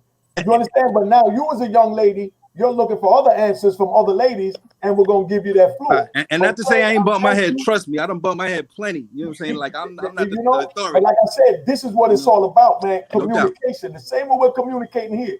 Like I said, nothing I did in the past was right, and there's no justification for what I did. Yo, I can relate. I was right. All I can say is I survived, I grew, and I got a YouTube channel, and I got y'all watching from it. You know? I know places I bumped my head. You could cue me just as simply. Excuse me? Nah, I was saying I hear, you know, that's word that what we're doing is important, and trust me, I done bumped my head plenty, and probably the places I bumped my head, you'd probably look at me and be able to tell me just as quickly. You know what I'm saying? That's where you bumped your head, because you might have a better point of reference in that particular situation. That's all. I want to go back some perspective. That's all. I want to go back to something that Dres said, and this is what I've been teaching my nephews. My oldest nephew is 37, and Boo's son. When Dres said, when you call a woman a bitch, you got to be careful. Now, me, Miss T, ain't never been soft, never. And I come from a background, Hassan might know my background, Yui. Yui was part of my background. I always had goons, locked and loaded. And what I teach my nephews and anybody who's watching the show now, if you got sons, if you are a young man, you got to be very careful. Because one thing about me and my sister, if anybody ever disrespected us, all we had to do was make a phone call. And it was over. So I tell my nephews, I've been teaching them since they was young, and I tell any man, you got to be careful who you calling a bitch, because you don't know whose sister that is, you don't know who daughter that is, who mama that might be, who wife, anybody. So knowing the power that me and my sister had coming up, another female could have that power too, and just make a phone call. So you got to be careful. I always tell my nephews, be respectful of women. Hey, Black, I'm gonna keep it real. I know dudes got killed for doing that. Absolutely. I know dudes got. So I mean, you know, let's get it 100. But I mean, you know, it don't make it right. But like I said, you know, I did it. But for me, that situation, it's an unnecessary I went after what I wanted. That included me too. Right. And I so they carry you home. But go ahead, no Paradise. Just make a little joke. I ain't gonna kidnap nobody, y'all.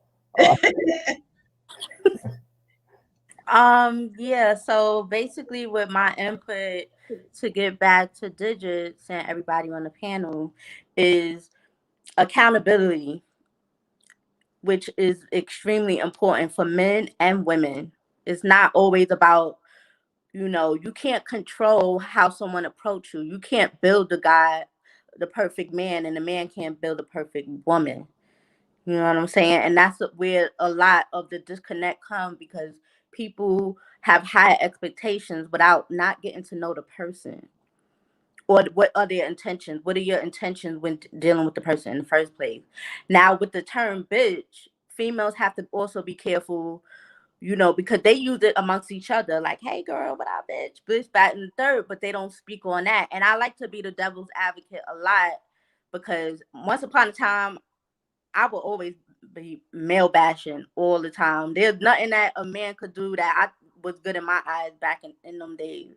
But when you grow up and you become, your worth, and the energy, you got to be the energy you want to attract. And I said that when I first came on this platform.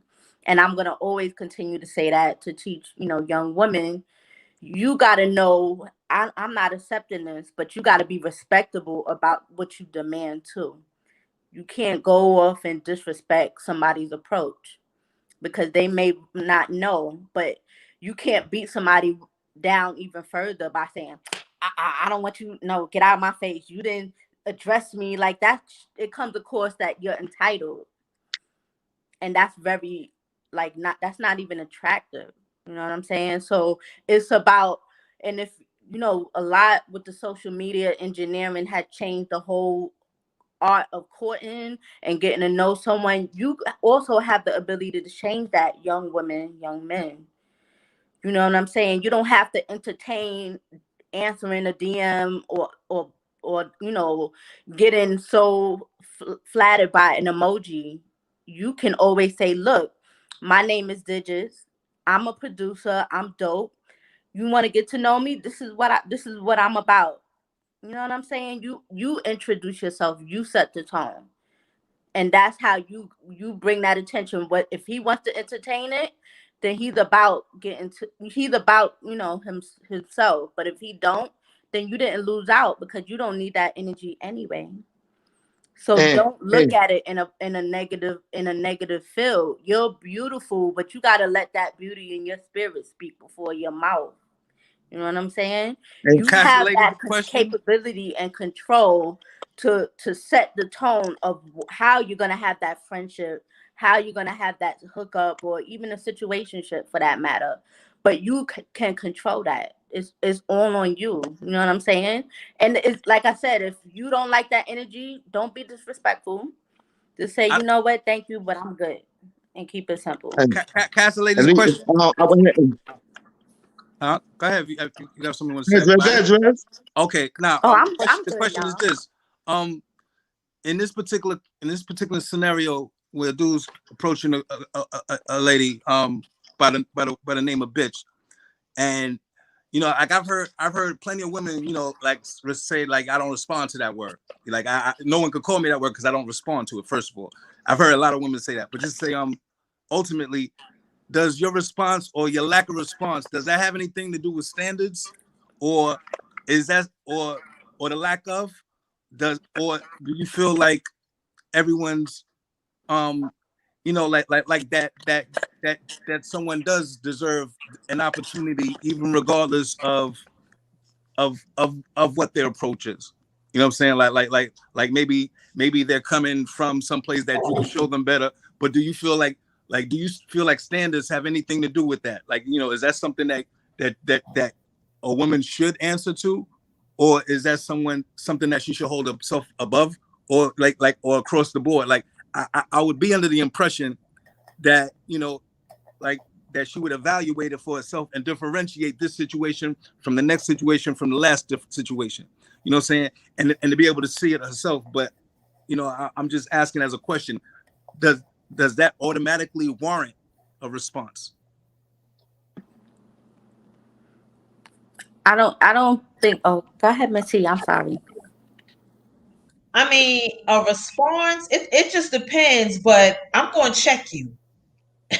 I'm gonna check the situation so I can understand why you came out your face like that. You know what I'm saying? Because it's like, I need to understand. I mean, at a different time of my life, I need to understand before I go make this phone call. Real talk. Real talk. One thing I came out the womb a strong woman. You know what I'm saying? My father raised me to be a leader and don't take nothing from nobody. So I was raised that way. But I need to understand why you came out your face like that so you can understand who you're talking to and what type of situation you could end up in. So, you know, it just depends. It really just depends. And it might warrant a conversation because that could be a teachable moment for that individual that you who you dealing with right now, you have no idea. You know what I'm saying? Like this could have been a real detrimental situation for you, but it could be a teachable moment for a young man so he don't do it again. Because again, we don't know why he talks like that, why he approaches women like that. He could have been grew up in a household where his father spoke to his mother like that. So you don't know. So you know you can make it a teachable moment as opposed to let me save your life right now. Let me save your life right now. You know what I'm saying? So yeah. Yeah. You turn your mic on. Elisa, let me hear Elisa. Turn your mic on. You ain't say nothing all damn night. Because I'm busy running your mouth. Y'all basically go ahead taking the words out of my mouth. But just like Miss T said, it could be something that he learned from the home of how his father spoke to his mother. And he felt comfortable enough to speak to the next woman like that. And the next is like a chain until somebody teaches him. So somebody teaches him. That's not your responsibility. Let's get that straight. But she used the key word until someone teaches them. Because like I said, I was that young man, teaches them. Sometimes life took the time to teach me. You understand? Sometimes life would do that though. So, man, so I'm keeping it 100. Yes, I was that ignorant young man. No questions asked. You know what I mean? But I was taught to know better. But at the time, I didn't know better. You know what I mean? So that's what it is. So even when us men hear the younger brothers say that, we need to pull up on the younger brothers and say, yo, homie, you know you don't talk to no sister like that. But you got some women that would say, I don't have time to be teaching somebody that should have been taught from their mother, grandmother, or whoever. You got some women. You don't. Then you keep it moving. That's the point. Like I said, it's not your responsibility. You understand what I'm saying? But that don't mean you tell the next female don't do it because your ass ain't got the patience or tolerance to try and teach a young black brother that don't know no damn better like you need. You know what I mean? I got arguments with black men for telling them, who you talking to like that? Oh, this is listen, one thing about me, I'm not a scary person either, Miss T. I'm not a scary person. But I do know that men that's my age fight females, right? What? And I got bottles thrown at me. Stop. Men fight females. Bad, bro. It's not always. That's a topic on its own. You try to tell me how old are you? Your age that's supposed to be loving you is putting hands on you? No. I'm saying they are out there doing that. They are doing that out there. Huh? The men my age are doing that, grabbing females up, like you said in Miami. You brought a scenario. You said it was happening since the 90s. So I said it was groping them, but you telling me that a dude, I mean, that was disrespectful. That don't make it right. Let's stop that groping. Let's say you tell me that the young men nowadays is beating on the women. All right, yes. And you ever heard of the term bitch? The man that act like a bitch, right? Excuse my language, the B word, right? Yeah. So therefore, that Mitch came in place because men, when like a man, I remember one time when I was like probably like 5 years ago, right? When I was like 157 pounds, all I had was butt. I ain't gonna say all I had was booty, right? Yeah, I remember this guy come to me, sexy, fine, but I could feel the aura because it's about spirituality too. If you feel something and it ain't right, you gotta go. I felt he was a gangster. I knew if I go ahead and respond to his ass, even though he was disrespectful, I'm putting myself in danger because I felt that energy and God pushed me that way. And I'm glad I did because I found out some stuff about him. So people are not always in good spots and they say those things because, like you said, it comes from social media, it comes from the home. So then I'm in the dating world, if he would have said it differently, because God is good. God had him say that to me. Because if he would have said it differently and nicer, he was that good looking like he was, I would have spoke to him and I would have been stuck. But you know what? God is so good. He said it disrespectfully, and he showed his true colors how he was as a person. He didn't show no fakeness or nothing. He kept himself like how he was. And that allowed me to avoid him, and I walked away, and I didn't want to say nothing because I felt that aura. I'm not stupid. Sometimes you just got to walk away from certain situations because men do be hitting females or slapping the shit out of them. Because I saw my uncle do it a few times to dykes and everything. But see, that's the point. I'm glad you said that. You had some issues growing up, young lady. You know what I mean? Everybody did. Had some issues. I had my screwed up issues. That's what made me do 30 years in prison. You know what I mean? So I mean, I don't mean no disrespect by it, but that's the point that I'm making. We all been through something. We don't know what we've been through, what the next person been through. So we need to be careful how we approach the next person is the moral of this topic. You understand what I'm saying? So I don't want to stick on this too long because we done got way more than enough. So now I'm trying to get away from this topic. So I want to get on. Ladies, how do you feel about you approaching a man you like? Instead of y'all got a problem with the way we come, and that's sideways, call him a B. But how do you feel about if you see a dude that you like? You see my brother Drez over here looking all cute and handsome with the little yellow cap on, with the logo cocked to the side. You know what I mean? Now you see him sitting there and he drinking, he got the bling bling on. You know what I mean? And you look at him at the bar, you know, and you're like, damn, I like him. I hope he'll come over here and talk to me. You know what I mean? I'm the test crash dummy. You going over there talking to him or the women? I'm asking all 5 of you women, how do you feel about that? You got a sex symbol like Drez at the bar. One at a time, how would you approach that if you see a man? Would you go over there honestly? And if you did, let's hear your spiel. First of all, I'm not going to go over there. I demand when I walk in a place, they already seeing me. So if he's there and I got my eyes on him, he's seeing me. He's going to say something to me. Like a country girl. You got to be for the South. That's how I am. you know, I don't have to say nothing. As soon as I walk in there, he's already done spotted. But you got to remember, where you come from is moving slow as hell, damn near backwards. You in Look, I'm from the South. Okay, next one. Give me one of my city girls. But I lived most of my young adult life in Brooklyn, New York. So I was already city at heart. You single now? You single? Who, me? Yeah. No. Okay, I thought so. Okay, give me one of the ladies. Okay, so me, I'll start off, right? Yes, I do it all the time. I find it where it's okay. I find it comfortable acknowledging a man's handsome, like, you know, physiques and stuff. I just asked you, would you holler at him, girl? I don't want to hear your scenario. Would you holler at my dog or not? No, not your dog, not him. I'm looking for somebody like 35. Somebody that you are attracted to. We ain't gonna disrespect my brother, but a man that you know that you like, you see him sitting at the bar, and you hoping he come over to you. Of course, I just told you. Of course, yes. Would you holler at him, and what would you do? I would have came up to him, had a line, tell him how handsome he was, ask him his night, what's his plans on and stuff, and probably ask 2 traits of him. You know, like, what's your traits? So you're telling me that you, with all that mess you gave us tonight, will walk over there to a man and say something? Very politely, very politely. At first, very politely. I see that he's single, I'll be very polite. You can't know he's single. You can't come to be disrespectful. You got to come to them humble. You always got to stay humble because God put me here. So I got to. How do you know he's single? You just see a nice handsome man you like sitting at the bar, and you just walked in. What would you do? That's all I'm asking you. All right, so this is a risk. I take a risk because I'm single. I take a risk, bro. I didn't ask you what your risk got. What would you do? I just want a direct answer from you. It's the question to you. If I see you at the bar, who said she shot? No, she's doing everything other than telling me what she would do. I don't want to hear you give me another scenario. I would communicate with him. I would communicate with him in a positive note to see if I can get his number. No, so you telling me, you skipping everything. So you telling me, you with all that mess you done did tonight, you would see a man at the bar and you would take your pretty self and walk over there and talk to him. And won't call him out of his name. And won't call him out of his name. And won't call him out of his name.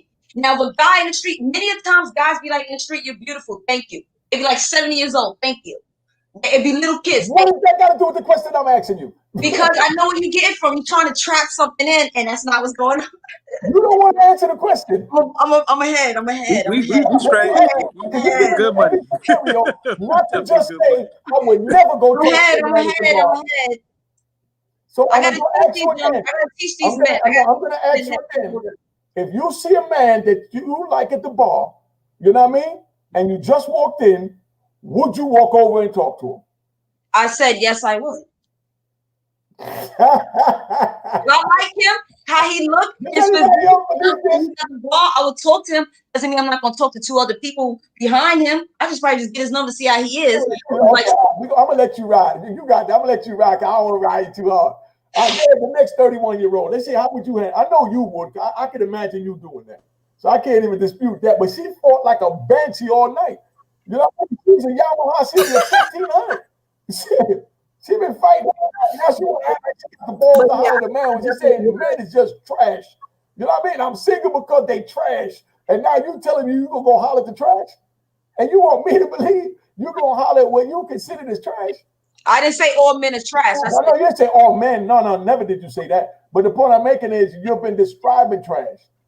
You know what I mean? That that's not trashy. That's your opinion. That's your opinion. Okay. We're gonna let baby girl go. I'm gonna let you off the hook. You're right. Yeah, I would. All right. I would. That was good, Digits. Yeah. I like that. Go ahead, baby girl. Let me hear you. I already know you going on. Okay, how would you go about it? I would. You see Brother Hassan at the bar looking all cute and Carmel. You know what I mean? Got his 70s stocking cap on. You know what I mean? With the killer smile. How you gonna get this? And the reason why I would, because I don't want to waste that time. Like, what if he leave? Listen. I see each woman for who they are, and everyone is different. That's what makes y'all all beautiful. And some men don't know how to communicate to give his woman the different aspects that he feels she's missing, instead of reaching outside the cookie jar to go grab a cookie over here. You understand what I'm saying? So I know she's not going up to no man. I'm not even gonna fake the digits. You know what I mean? So just sit back, relax. Okay, chill out. So now, but I know, baby girl, I know you going up to a man. So look at Hassan. Oh, Carmel and handsome. Talk to your subconscious mind. How you gonna go at my dog? Right. As a woman, so the other young ladies know how they can do it.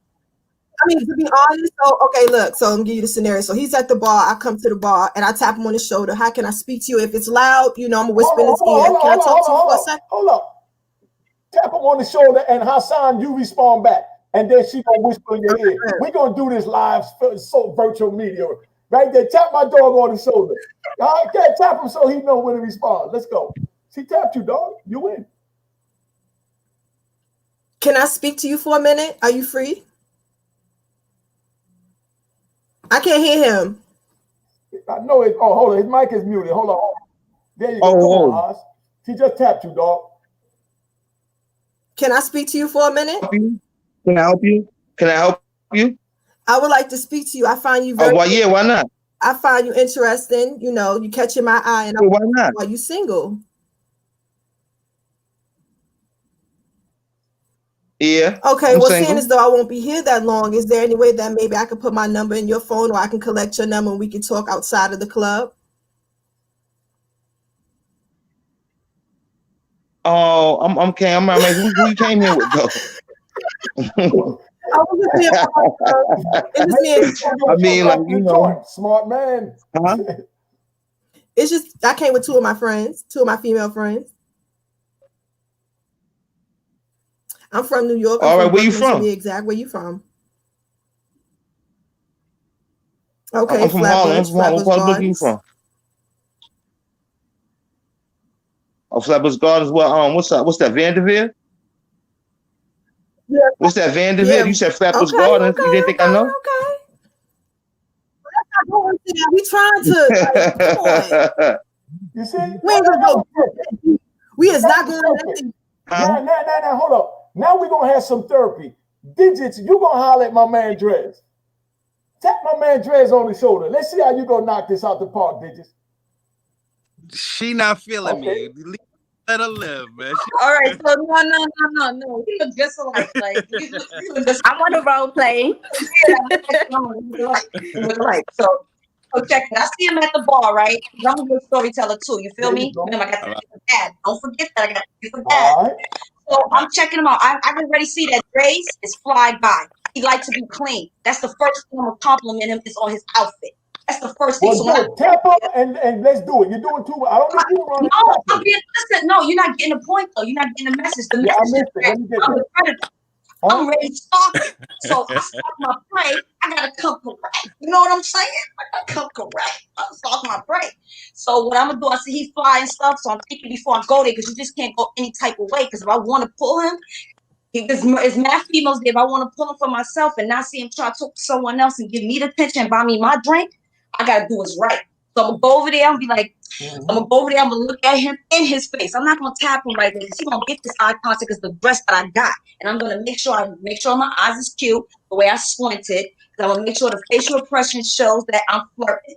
Because body language speaks a lot. So he's gonna see who I am. Instead of me tapping him on the shoulder, that's rude. I found that very rude. People don't like to be touched all the time, right? So I'm gonna go ahead. I'm gonna tell him how sexy. I'm gonna be like, listen, excuse me, I like the way your outfit is. You look very handsome. What's your name? I appreciate that. You look nice yourself. Appreciate that. Okay. All right. So we're gonna role play. My bad. Excuse me. You look very handsome. I love your outfit. Well, I appreciate that. You look really nice yourself tonight. I hope you're having a nice night. Thanks. My name is Dominique. And what's your name? Drez. Yeah, nice to meet you. I apologize for bothering you, but as soon as I came here, I seen you. And like I do admit you're one of the most handsome guys in this club, and I have to come to you. I have to get to know you. And I mean, hold on. You got your phone? And I pull my phone out and be like, can I get your number? I do admit I'm with a bunch of females right now. But I would like to hook up some other time.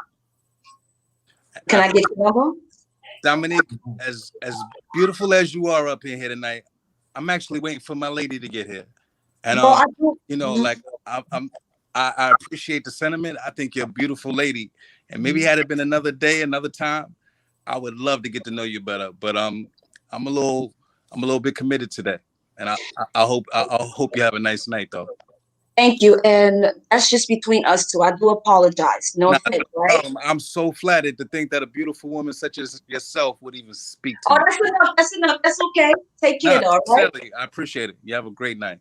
Thank you. No doubt. And that's it. And that's what I like. But these cats don't do that. And that's what I was talking about earlier today. They have so many options, which they don't allow that. It said the average cat probably be like, the average guy probably be like, I would still get her number even though my girl come. Yeah, so I got a girl, but I'll take your number. A lot of guys do that too, and that's where females get this projection that men is going to be liars and cheaters, and it's always on TV where all the TV shows and all the movies have men always cheating on a woman. You don't really hardly see women cheating on men, whatever, but you have mostly men cheating on females all the time because at certain sceneries, they know they got a girl, but they don't want to acknowledge it. If they do acknowledge it, they still want you too. And hold on, stop it, Digits. I think women are just as guilty though. Like you can't throw that one way without. I'm saying what's in social media. Hold on. Listen. Unique is right. Unique is right. He says social media is making the men feel this way about making a woman feel this way about men and making the men feel this way about women because they project the men to always be the ones on TV doing wrong. That's what Unique said earlier, right or wrong, right, Unique? Right, yeah. You said that earlier. And that's where that comes to where I had stated what I stated because social media is allowing that, and it's hard to be single because of the foolery of what our people have to see on TV and what comes from their home. That's real. It is a catalyst. It definitely is a catalyst. That's the point. You know what I mean? But that's the point. But look, at the same time, I think it's important that we learn how to differentiate. You know what I'm saying? For real. Like this is my word. One of the most attractive characters in a person is loyalty. You know what I'm saying? And this is my word. Like it's totally underestimated how attractive loyalty is. Like how I move with you speaks to my character. If you see me being disloyal to my situation and you willing to be my accomplice, then you can't expect much more from me. You know what I'm saying? you're looking at how I move. You know what I'm saying? So that's to say, like, yeah, today, that's what I got to say to you. And you know, there might be a day down the road that I bump into you again. My character already precedes me. You already know that I'm a loyal person, and you'll find me even more attractive that day. You know what I'm saying? Just to know that, you know, like if we ever be intertwined, how I move, because that's how I move with you. Now, if I start rocking with you on the premise of my girl be here in 5 minutes, let me get your number, then you can't expect much more from me down the road. You know what I'm saying? Exactly. You already see who I am. And exactly. You got to be able to differentiate who you associate yourself with. You know what I'm saying? I mean, unless it don't mean nothing. Okay, so let me ask you this then, Joe. I'm going to let you explain it. Because like I said, I like my brothers to speak their mind. So you telling me that you don't feel a relationship could start in a club? Nah, it definitely can. Without question. No, because you said that if you got the number on those premises, that it's not going to go nowhere. Maybe I heard it wrong, big brother. I'm not saying that. I'm not saying that it's not going to go nowhere. But what I am saying is that where it's going, loyalty shouldn't be expected. You understand? But I can't say that because, like I said, if I see a woman that I meet and it don't matter how I meet her, once I communicate with her, then I see where her head is at instead of where I'm meeting her to judge her character by the place that I met her. My point is not club or church. I know the best freaks come out of church. Not my point isn't about where I meet you. I said I was waiting for someone. You know what I'm saying? I said I was dealing with someone. So, okay, so that's what I'm dealing with. Like, I like that. So let me ask you a scenario with that. I like that because I want them to hear this. Right. So now, what if when I do that, the relationship that you're having is complicated, and you're just there, but you're really trying to tell her, like, sis, I just wanted to be friends. What we had was one thing. It ain't really like that. You understand what I'm saying? And that's why you brought her there, the woman that you're waiting on. But then now here comes beautiful Digits. You know what I mean? And she approached you. So you're going to turn on Digits because of this one that you're waiting on to tell her that you really don't want nothing? Because of where it's meeting? That's just a question. It's just a question. Yeah, if I'm waiting on somebody I'm trying to get away from, then then it's fair game. You know what I'm saying? But at the end of the day, like I got to put that on the table. I got to put that on the table early. You know what I'm saying? Like if I'm about to end something and I know I'm about to end something in my heart, then you know. But to be honest with you, out of respect, I probably wouldn't. I would hope to maybe bump into it at a later date. But just out of respect, until the situation was kind of what it needed to be, it'd probably be more prudent, you know what I'm saying, to kind of like, you know, like hope to bump into at a later date. You know what I'm saying? Just out of respect. Huh? Perfect answer. I love it. Just to say, not that I couldn't. You don't have to say nothing else. You sold us. Right. You did great. We're going to stop that. Now, Digits, what did you get from Big Brother's Einstein? He just gave you some jewels. I actually got it from you, too. Right now, y'all just showed me something. What you just said, Unique, was powerful. You know, he's right. Dre's is right, too. He did the right thing, whatever the case may be. But what you said, Unique, piggies back to something similar what you said before, where you don't know, because like you just told me, like, what if that person you're trying to get away from and they just come to you, right? So it's a possibility sometimes guys do take numbers because they are in the dating mode and they're not serious with the next person. So we should give them an opportunity because they obviously like us and they probably need us to take them away from that person. That could be a possibility, right? But he shut me down. I can't keep going. You know what I'm saying? And I didn't say you should. That's why I asked him, stop. That's why I put it on him and let him know he blew you. You didn't blow him. Because what if he was waiting on something that he was trying to get rid of, but he didn't give you a chance as beautiful and attractive and positive and strong as you came at him? I know this sounds stupid, but can I ask you a question, Unique? So you do you think it's appropriate for a single person to have being the fact that we saw more options, is it appropriate to have like more than two to three different dates at one time? Or who to have 2 or 3 different dates? Like to date. All right. So is it appropriate? Do you think it's appropriate in a single lifestyle to go ahead and have like multiple dates until you be able to choose which one or things work out with just that single one? Most deaths. Hold on, you talking about in one night? I don't date 4 or 5 girls in one night. Let me get that. No, I'm just saying, you talking about not one night. Come on. No, I'm serious. I don't. No, I'm serious. Not one night though. Not in one night though. Not in one night. I'm serious. You having options. Okay. Basically, yeah. Miss T muted. But hold on, Miss T, you muted. You muted, Miss T. But let me answer your question. First of all, there's nothing wrong with dating different men while you're single, because how else are you going to find out who you actually want? If you wait all the time on person number 1 and don't give person number 2 and number 3 a chance for them to communicate their desires, wants, goals, dreams, and aspirations with you, and you wasted 3 months with this dude that tell you, man, I'm like unique 88. I'm just trying to hit your skins. When I'm done with you. You just waited 3 months for a dumb nigga to tell you that. Especially if you honest and not obligated. Like if it's on the table that y'all not obligated to each other, right? Exactly. I would advise you to see what you want. Yeah, you're entitled to date multiple men. Yeah, if you're young, let me talk to it, and then we're gonna go. Because I'm done.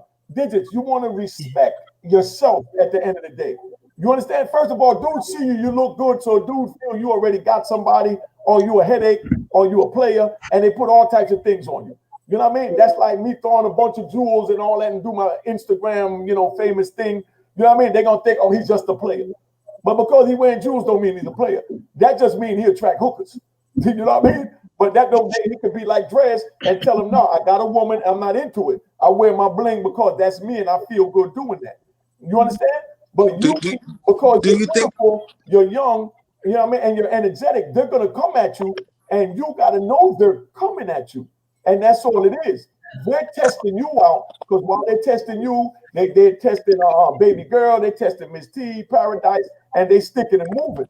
You understand what I'm saying? And that's the way it is, just so you understand. But yes, it's cool to date different men, but respect yourself. Moving this forward though, like I want to ask the ladies. Is it cool in the same scenario for a woman to sleep with multiple men that she's single and date? Let me answer the dating. She said dating. We're not gonna jump. Yeah, I said dating. No, it's just a question. Like I know, she ain't gonna just sleep with anybody. Exactly. No, I'm not saying that she is. No, he was asking. I'm not saying that she is, but I'm asking. Grace, it's not acceptable. It's not acceptable. It's not acceptable. Right. Okay. That's what I'm saying. But I want to say, right. I want to say, the way Dress handled that situation with, listen, I'm with somebody, I'll call you. Unfortunately, that does not happen often. A man could be waiting for a chick in the club, a chick come to him, he gonna do his number out and be like, yo, shorty, I'm gonna call you later or call me later. Dress was a gentleman about it. Ain't too many gentlemen out here these days. I mean, Black. But that's just to say that. Hold up, stop. Let's get this 100, man. It don't matter if he was a gentleman. He was a perfect gentleman. That's my man. That's why he up here, because he's a gentleman. Right. Animal, he's a gentleman. I mean, so don't get twisted. Animal rule. Now hold up, Dad. Hold up. I done So did it dirty many a day though. Don't get twisted. Like we wrote the who. No, we not joking. We just joking. You know what it is. Yeah, yeah. I'm just joking. I just want bitches to understand that what we're giving you is both sides, so you understand as a young lady. No doubt. You understand what I'm saying? No doubt. Even though I'm direct and you know what I mean? You got men that's already where I'm at today that's your age. Even though it took me 56 years to get here. Real talk. There's men there, but you have to communicate with them. Paradise, on you, baby. Let's say this, and then I'm going to create a role play. So we're going to make this a little fun and simple. Not like if you're in a lounge or in a club, it's not all about trying to bag someone. From me, from my time, it's about having a good time. When you go in, you do your two-step, and all of that. It's about everyone just mingling with each other. You had a long week at work. You got bills you just paid off. You annoyed. You know what I'm saying? You hoping you could get this last drink. You hoping they got the bartender know how to make it correct. That's the scenario, right? So now I'm going to pick one of the fellas. And I want to pick Unique because I like his personality is always strong and present in the club. So where you at? Where you hiding? Okay. So I'm gonna wait till he come back. But the whole reason of this role play is, when you go and you mingle and you have a good time, it's okay with it just being mingling and having a good time. It's not okay, I'm gonna go, hopefully I can find me a nice man to mingle with, or a guy go, oh, I'm trying to bag me a shorty or something. You know what I'm saying? It's all about having a good time. So let's say Unique comes and he has that strong, vibe with me, and I'm like, okay, he looking he looking, nice, like somebody I would talk to. You smirk, I would give a smirk, you know what I'm saying? Give a little stare, but not too much. You don't want to give too much of that eye contact, but just enough. And then, you just, I'll go to the DJ, be like, oh, I want to play this song. This a feel good song. I'll play Donnell Jones, You Know What's Up. That's a dope song anyway. You know what I'm saying? And then I don't wait for the guy. I will go right in the middle of the floor and start, doing my, you know what's up, and just getting into my own groove. He gonna follow my groove because I got everybody's attention. You know what I'm saying? I'm showing I'm confident, and I know you fun, you handsome, and you looking good over there, but I got this over here. I don't need your attention. I'm good. He come dance, whatever, buy me a drink. How you doing? And we exchange numbers or not, and be like, all right, nice to meet you. I had a good time. His friends mingle with my friends, and that's it. That's what it should be about, the art of having a good time and with no expectation. That's the best way to form any type of building relationship, friendship, whatever. You know what I'm saying? It just okay. Question to the ladies. Like, all right, in that scenario, you meet a cat, y'all dance, have a drink together, exchange numbers. Now, at that moment, are the ladies free to meet other dudes and get more numbers, or are they good for the night? I'm just wondering, because a dude, like how a lady might see a dude get more than one number, sometimes a dude will see a lady get more than one. You know what I'm saying? Like, I'm just wondering, is that socially acceptable? I mean, we ain't putting titles, you know what I'm saying? So right. No. I mean, you do you. But if I'm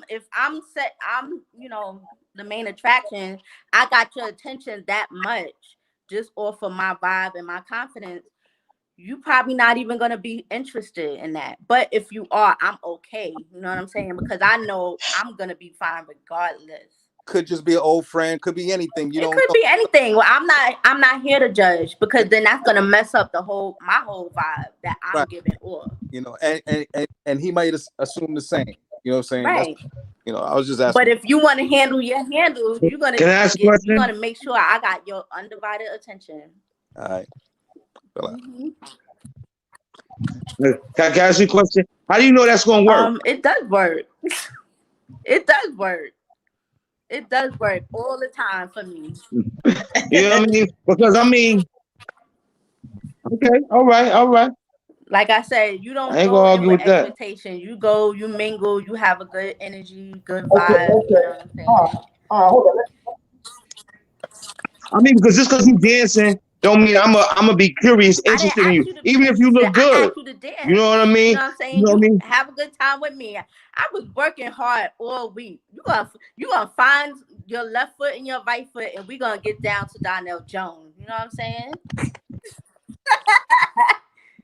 All right. I be smiling, right? All right, I ain't gonna argue with that. All right. Fun energy. You know what I'm saying? I ain't asked you to be my man, baby. I asked you to step with me.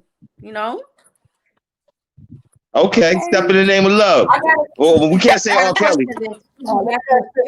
He's stepping around the cell right now. Okay. Now, how do you feel about a dude sitting at the bar and another lady, you talking to a dude or whatever, and another lady is winking at him back in her eyes, and you catch her back in her eyes? How do you react to that? Maybe she got something in her eye. You know what I mean? But if you want to take that, hey, go ahead. Digits, right? Yeah, digits. Yeah, so I'm glad you said that. All right, so if that was to happen, it depends on the level. If him is just friends with benefits, I would know that girl was desperate. That's the first thing coming to me. She's desperate. She up to no good. She up to no good. So what you gonna do? Wait? Telling me she couldn't wait. She up to no good. Those are the females you watch out. That's when we get confused. The good ones, we get confused with the sneaky ones. Remember, people got snakes. That's tons. Okay, and they eyes for show. Okay, so what are you gonna do though when that happens? When that happens, how would you react to that? Well, I'll see his eye contact. If he makes that eye contact, that's how I react from there. So if he's my friend with benefits, I remind him politely. If he made that eye contact, I'll be like, listen, the number one rule, because I put the rule out. When we together, no flirting around you. Do that on your own time. You can talk to other females to be friends with benefits, but not around me. So I'm When do you put the rule out? And what the hell does that tongue thing mean? What does tongue thing mean? So the rules are the standard. The rules are the standard. What happened? The rules are called is actually standard. So when you when do you put those out? And what that out first communication with the man? The first like it depends on the period, like the first or second time we speak. Either the first or the second. Okay, stop the crap. Stop the crap. No, okay, now me and you are gonna do some role play. Now you're gonna do some role play. Stop it. You know what I mean? Now, damn. How you doing, shorty? I know you're a little young, but you know, like your mind might be up to par. How you feeling today? I'm feeling okay. How you feeling? I'm feeling good until I saw you. I don't know where my emotions is at right now. Oh wow. Serious? Yeah, I mean, you know, you like kind of captivated me, and I'm sitting here wondering, like, damn, what am I doing? She's so gorgeous. So, I see I'm on your mind, but what are you trying to get into? What you looking for? I mean, I'm looking at it. I mean, I like to go deep in a lot of things. Well, actually, I'm only looking for a friend with benefits right now. I'm not looking for anybody that's only want benefits. So I have things in play. I need somebody I can have fun with and have other type of intimate fun, but also to be able to go into the club, dancing, and things like that. So, I mean, if you want that, that's what I want. Oh yeah, I'll two-step with you, and you know, we here to tell you something. I'm down with all that. We have to see first. So when is this possible? Like, you want to go out to eat? You want to go out to a lounge or something to get to know each other? Because I want to see this face. I want to see this more and more. I want to see this another time, but in a different scenario. You got to prove this to me, because I don't play that. Because guys always say, "Oh, we're gonna be friends with." Are you still in role play, or you just talking shit right now? Because you're bad. I'm trying to figure out what we're doing right now. No, you gotta holler at me right now. I'm just role playing, and you went somewhere else. Or are you still in the role play, or you just bugging out? I'm in the role play. That's how I speak to them. That's how I speak to them. Let me know. I'm a little. Explain what. I'm a role play. Just let me ask you a question. You said I thought friends with benefits don't have no rules. That's what I'm saying. I'm gonna take you out. I just said I'm gonna do all that and take it to the hotel. And you said do with it, so I'm good with that. I got me some ass. No, you didn't say take me to no hotel. You didn't say take me to no hotel. You said that, you know, you down with certain things and certain things like that, and I cut you off. That's the problem. You wasn't listening. I said that we could go out two-step and all that. We could go to the and I told you I'm into friends with. I told you that. I told you it was about friends with benefits, having fun. That's what I told you, about having fun and doing things, but not just no. But I told you what I wanted when you told me what you wanted. I said we. And then you cut me off. And then I told you I was still role playing. No, but see, what the problem is, listen, I found your problem, and I'm not even gonna charge you for it. I'm not even gonna ask you for it. I was in your place, though. Your problem. I'm trying to say, I was still role playing. I was gonna tell you about yourself and tell you that that's not what I'm looking for. I don't need you to tell me. Let's still role play, because I feel you're full of crap. Because, no, listen, I'm saying it because I told you, listen, you said friends with benefits. I ain't got a problem paying a couple of hours. I'm trying to hit the skins. If that's what but that's the whole, listen. On my role play, I was gonna let you, I told you I don't do beneficiary only. I need somebody to hang out with. Let me tell you what I tell these guys since you're on a role play. I'm gonna tell you like it is. I'm gonna be honest. I need a friend with benefits, yo. Listen, we gotta hang. I don't need nobody that just want to have sex and go to a hotel. Pick a hotel and that's it. Go to a casino. That's it. No, I need somebody to feel free that is considerate with my time and their time. Somebody that is not a liar, that don't have a girlfriend. The number one rule: no girlfriend. You cannot have no girlfriend. Don't do that karma shit. That karma stuff, come back. You understand? So I don't do that. You can talk to other females and everything like that, but at the same time, protection is number one. Hold on. Listen, I said I'm with all that. Your friends with benefits, two-stepping, dancing, going out with you, doing all that. This is the issue. This is the issue, and I'm not going to charge you for this. You know what I mean? I'm not going to charge you for this. You don't listen. I said that I'm going to take you to the telly. That means a hotel. Maybe you're too young and don't understand what the telly means, but telly's short for hotel. Oh my God. Two-step to telly. You didn't say it because you basically what I said. Well, this is exactly. He just proved my point to everybody.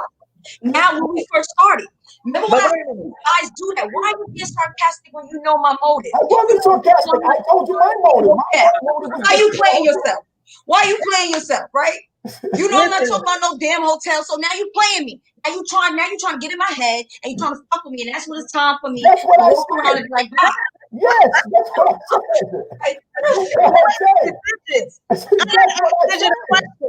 That's what I said. Wait, you don't understand. Listen, you said you want a friend with benefits. Hold on, Black. I'm gonna give you 2 seconds. I'm gonna give it to you real quick. You said you want a friend with benefits. You understand what I'm saying? Somebody take you out dancing, doing this and that, and do it all under the moonlight. You know what I mean? And then, whatever. That's the friends with benefits. So then I said, okay, we can go out, we can 1 step, 2 step, do all that. Then we can go back and get a telly. You know what I mean? That's not the plan. And then you said yes and continue to role play. We all thought that you heard me say that. But obviously you didn't hear me say telly. No, I didn't even say that means you screwing, sucking, all of that. Let's get it 100. We having grown folk talk, damn it. You know what I mean? I said we go to the telly. I'm gonna dance with you, do all that. Then we gonna go to the telly. That's what I said. You know, and you said yes, and continue to role play a couple more scenes. And then you went nut batty on me, and I had to try and pull you back in. You know what I mean? But we good. Go ahead, Miss T, because I like her. She's really learning and listening tonight. Watch when we see her in 30 days. Go ahead, Miss T. Now I'm a little older, but I think I know what it means. Now, Digit, you got too many rules on friends with benefits. Thank you. Friends with benefits. I'm just trying to bowl like any other man. I can have a girl. I mean, I can have a man. He can have a girl. We're not concerned what each of us doing. Nobody got their heart in it. They just friends with benefits. You got rules for that, and I don't think it's rules for that. Am I right? Or am I wrong? It's rules for that because the shit that's going on. No, Black. The rules. You give the rules mind your business. The rules mind your business. Right. It ain't no the rules is mind your business. I got rules. Let Digits tell us the rules from her generation. Maybe we missed it. Man, right. That's what I said. We have a certain age, so maybe things have changed. That's what I'm saying. Let Digits tell us. I was bugging at all of I'm bugging at everything in public. I'm like, that's a lot of public activity. Yeah, right. Y'all need to be a couple. No, Black.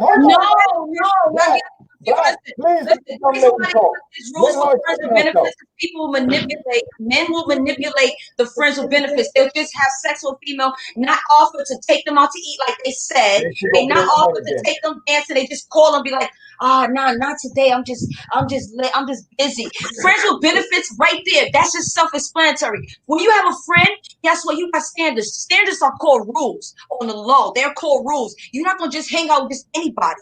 That person that's a friend with benefits. Hold on. Let me ask you something. So it is different for different people. Hold on, Black. Let Digits. Hold up. Now, Digits, you told me that. You tell me what is benefits to you. Yeah. Benefits is just something that is just like finance, just like currency. So what is the benefit about that? About just the F word. F word. You know me say the F word. Having sex, intimacy. That's what it is. It's actually benefits. That's friends. When you're getting busy, now you're talking about friends with benefits. That's what everybody knows friends with benefits for. No, not we all already know. Maybe I'm a little too old in the new generation. Not mine. Not friends with benefits is somebody that's cool as hell. You can Netflix and chill with and do something. Not somebody you just meet up with, do something with. Okay. But you said they can't have a girlfriend. Because girl. I went to a scenario with that. What? Almost got sliced. That's not friends with benefits. And I didn't know nothing about that. It's not cool. Friends with benefits are able to do whatever the hell they want to do outside of what y'all do. That's what friends with benefits. What you talking about? That's a couple, baby. That's a relationship. So you telling me You telling me that if I go to a guy and I have a boyfriend, I'm cheating on my boyfriend. My boyfriend don't know about it, but I want a friend with benefits, right? That's just I'm not doing that. I'm saying it happens. And I'm cheating on my man. I got a friend with benefits, right? I'm telling them, I could tell them, oh, I got a man. You my friend with benefits. That means I'm taking up the same amount of time that I could be with my man. Because I'm the one person. But you got the choice. Now you got the choice. That's how it goes, baby. That's how it is. You don't worry about it when they leave. Don't worry about where they're going. That's right. Read Don't worry about where they're going. Hold up. Baby girl. Black, hold on. Digits. Read the screen.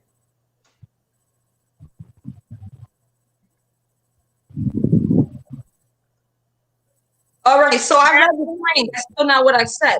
That's not what I said. I'm gonna stay the way I am. I'm gonna explain to you what friends with benefits means to them. That's why I said read the screen, so you understand how we look at it. And you know what?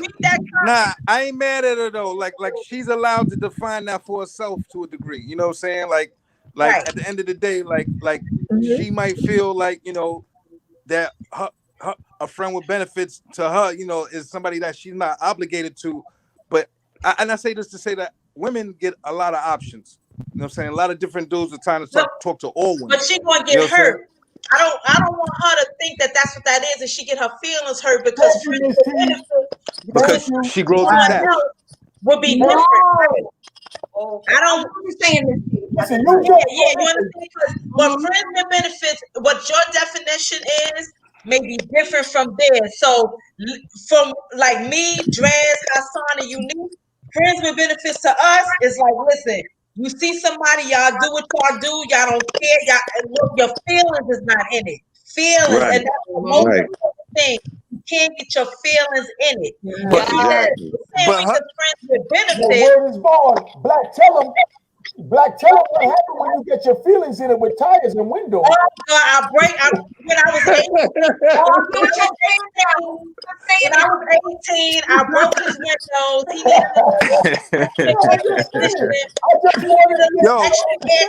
but on the real, you know, because it was summer, so I gave it to him. But her friend with benefits, and that just like she sounded like it's more like of a hangout friend, this, that, and the other.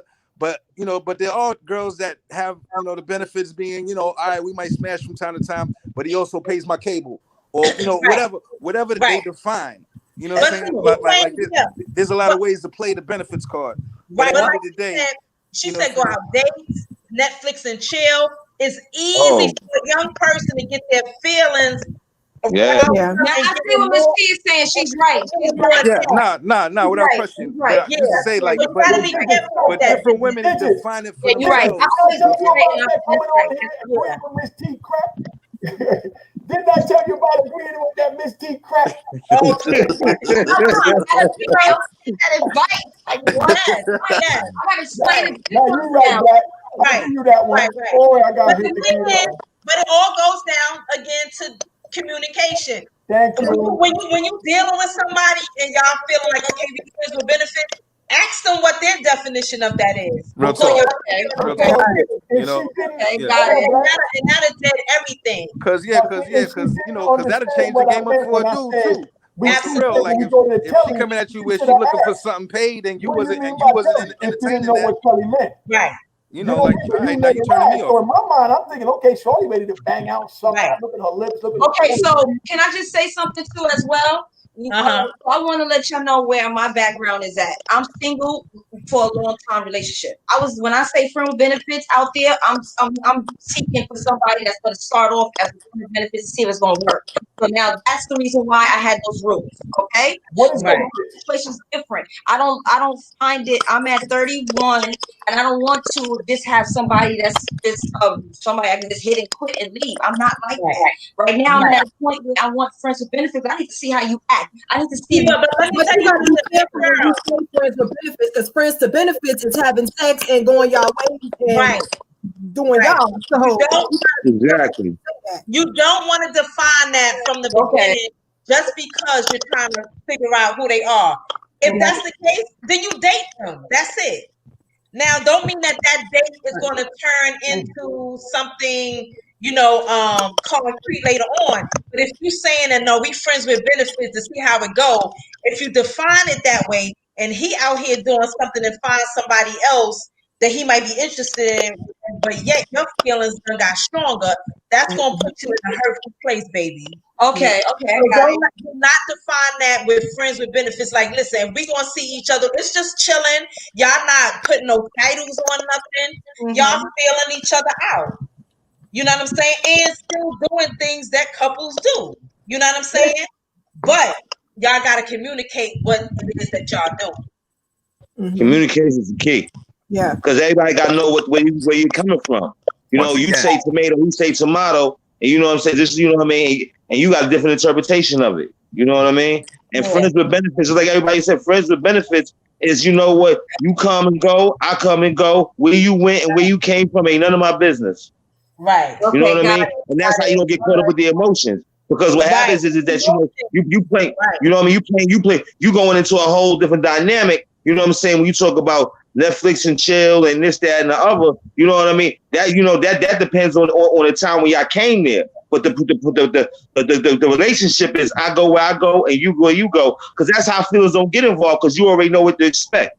Right. You know what I mean? And then what happens is when you start switching that's when the problem comes in too. Okay. You know what I mean? Like, whoa, you said we was this. Right. It doesn't happen. Do that to me. That's what I'm going through right now. Like, I got two guys that want to be with me.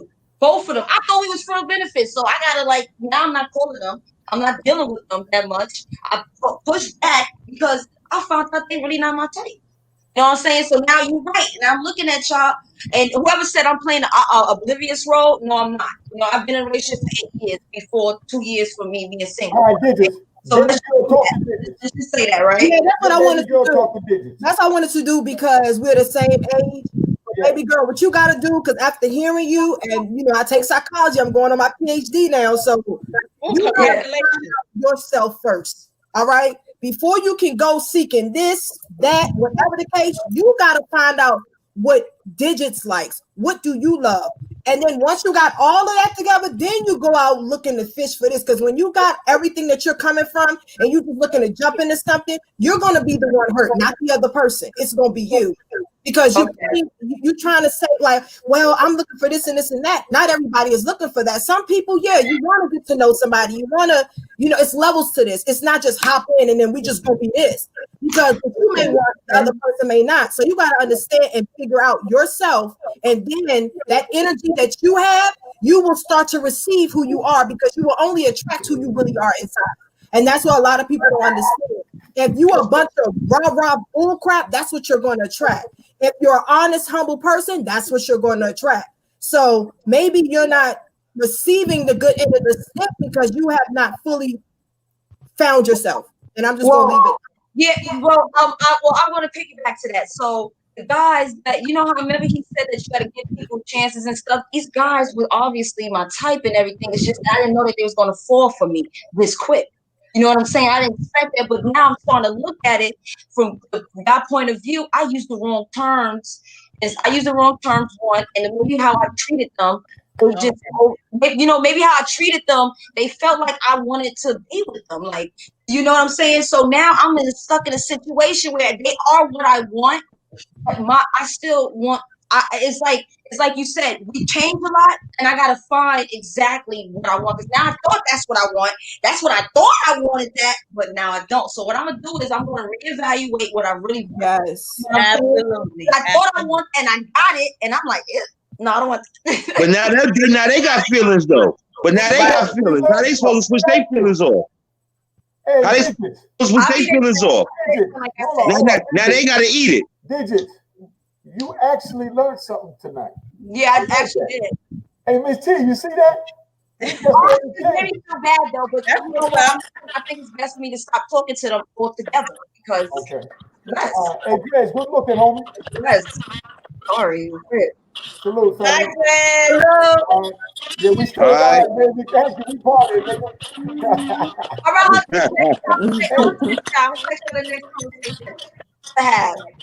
Hey, listen, Digits. I'm about to go too, y'all. Yeah, you need to, because you wild.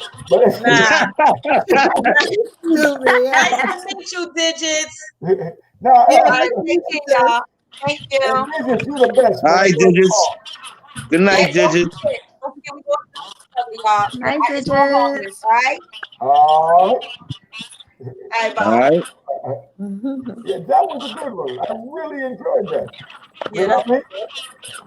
You Yeah, said, that was a good one. it was a good show. Yeah. And I know she took a lot of weight with her tonight, so tonight's show was definitely worth it, man. I seen that. Yeah. I seen that. Tonight's show was definitely worth it. So she was all over the place at the beginning. Yeah. Then she actually got it right. You know what I mean? And I think our baby girl and Miss T, y'all really, hammered things good and Paradise, and Alicia who said 2 words. You know what I mean? No, that was big, man. That was big because we made a change and we seen that change. Yeah. Seen that. And That when was she look back at beautiful. this tape, she'll see it. Yeah. Yeah. Let me ask y'all that though. Because she said about dudes putting their hands on women. Is that really happening? Like dudes is fighting females like dudes? Yeah. Yes. Yes. It's being Yes. posted on social media a lot. And you don't respond the way they think you should respond to them? Yes, it would. Yeah. They choke you up, hem you up, and then they post it all over social media.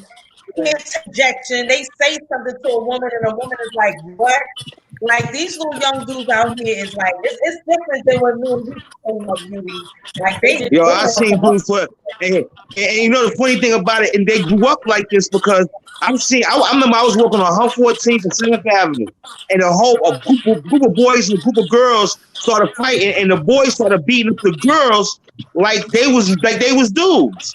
You know what I mean? So they've grown up like this, because that was about 10, 15 years ago. So you know what I mean? They growing up, you know what I'm saying? But it's okay to hit a girl. It's no difference. It's okay to hit a girl. They don't have no issue with it. They don't have no fathom, you know what I mean? And that's crazy. You know what I mean? And like Miss T was saying, like that's why we got to protect the community because it's no more. Oh, if I touch this girl, she gonna get hurt. She might get. I might get hurt. You follow what I'm saying? And the thing about it, that's the girls don't feel protected. They don't feel protected. You know what I mean? And that's one of the biggest problems. You know what I mean? Because dudes is, you know what I'm saying, they just letting things happen. You know what I mean? Like even like Lisa could test to. I remember one day I knocked a dude out because he put his hands on and he was my man, but he put his hands on my other man mom. Remember Lisa? Remember the day? You know what I'm saying? You know what I'm saying? So it's just out of control. And the reason why is because nobody's checking nobody. You know what I mean? Nobody's checking nobody. You know what I'm saying? There's no enforcement. You know what I mean? And you even see it in the corner stores with the Arabs. They do it too. You know what I'm saying? They be pushing up on the girls and this, that, and the other. So it's like, they don't have, because they know nobody's coming back. And they need to know that somebody's coming back. You know what I mean? For real. As simple as that, man. You know what I mean? Like I told you, this generation coming up, honestly, this is like the 3rd generation from the crack era. It's like 86. Parenting was like they didn't have, like, parents wasn't there to raise them. And then the parents got younger and younger, so they're partying and instead of being parents, they're friends with their kids, or they're basically absent. They could be living in the same household, but yet still be absent as a parent. Yeah. So this is the generation that we got coming up and just wilding out. Hopefully it's the last of it. You know what I'm saying? But a lot of it does go back to parenting. They call it proximal abandonment. It's called proximal abandonment. You in proximity, but you ain't with your child. You in your phone. You over there. Even though you in the vicinity of your child, but you're not really in interaction with the child. You know what I mean? So what happens is that influenced by Instagram and social media, which is crazy. Yeah. It's like your kids. But you know what this pandemic has taught parents, a lot of parents caught off guard with this, because a lot of them never paid attention to what they kids were doing in school. Yeah. They don't even know how to read and write themselves. And it's like, it has really taught them that you got to be present. with your kids. Stuck in your house right. every day, and hopefully some of them have gotten it and have changed and conformed to what they need to be for their kids coming up.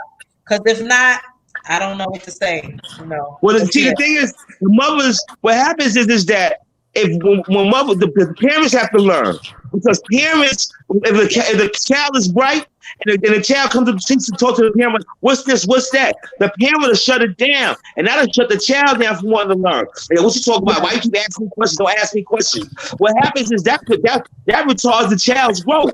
Because the child is exploring and learning. You know what I'm saying? But everybody, you know what I'm saying? We live in an environment where everybody's angry, everybody's afraid, and nobody's taking responsibility for themselves. You know what I mean? Nobody's, and that's why when you look at doing. Hold up, man. As a man, you going through all that. You telling me that you got all this answers for young boys putting their hands on women. Where the hell did that become acceptable?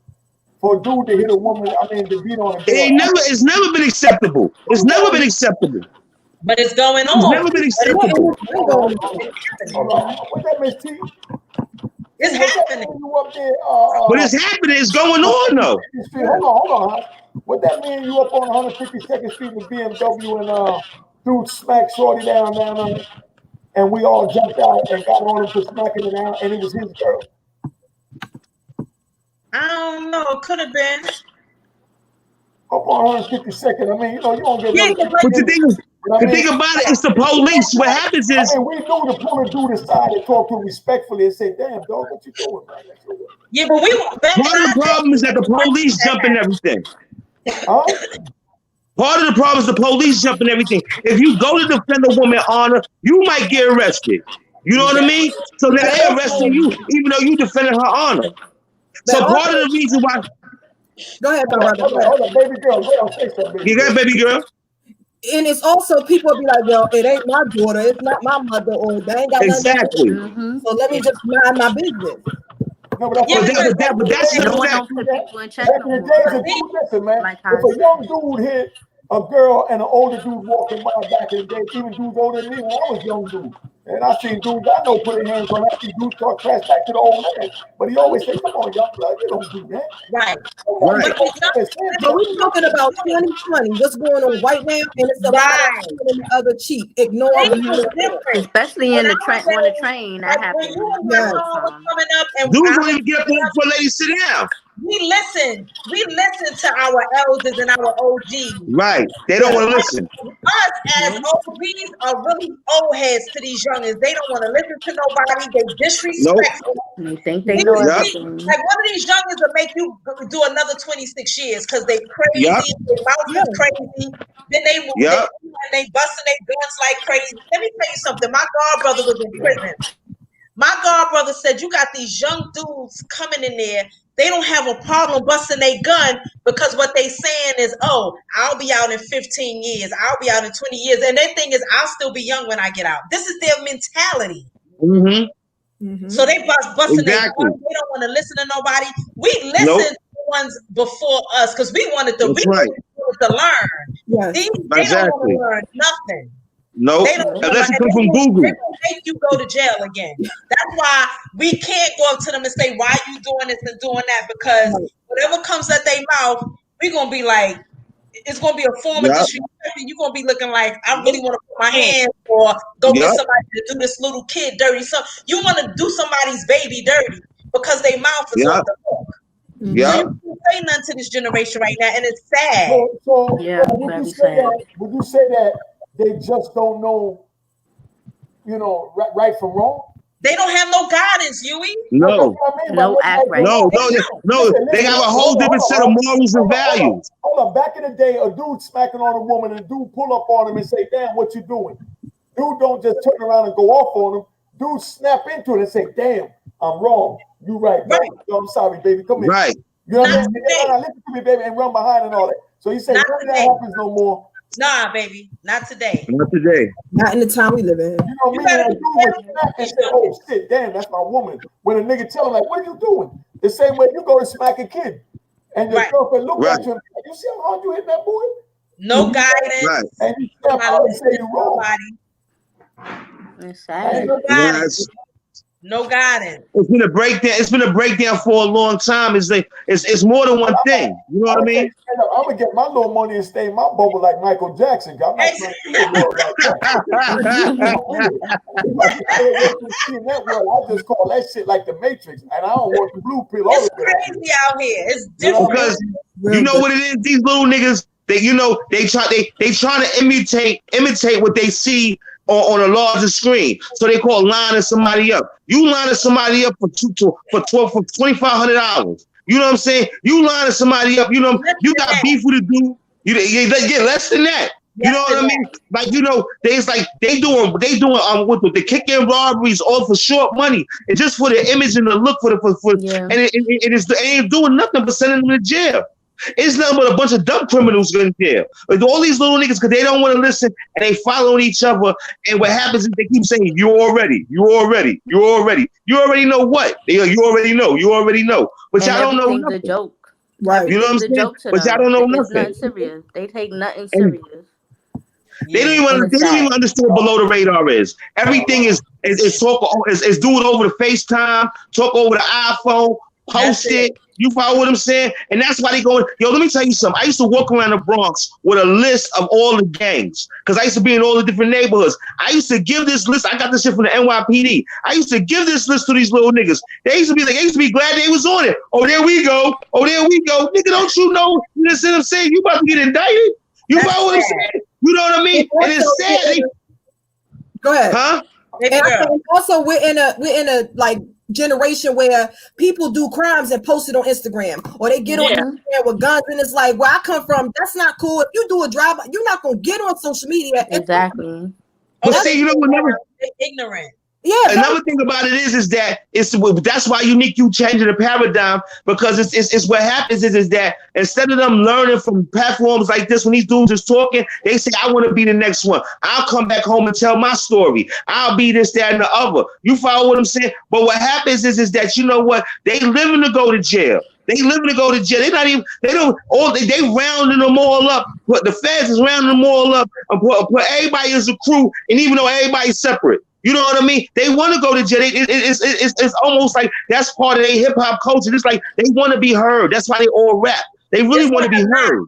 They really want to be heard. Under their belt. Listen, man. Exactly. Listen, I don't care how their goddamn mentality is. When they walk in that joint, I just left and I've been there since 1993. They're gonna get a shock of reality. You motherfucking right. I don't see you motherfucking right. Look, I don't see dudes come in, pants sagging, playing basketball, running around, and after about 5 years, they know they in prison. Yeah, you're damn right. 5 years, they know they in prison. When they stop going, the money ought to stop coming, their homies stop answering them. That's right. You know what I'm saying? And then you got a pot to piss in, and they try to look for somebody to give them some dope to sell in the joint to make $2 to gamble, getting even more time. Just exactly. But what I'm saying is reality is going to hit. So we ain't got to worry about that. That's just a lost generation. We got to try and save the ones that want to be saved. Right. You know what I mean? Exactly.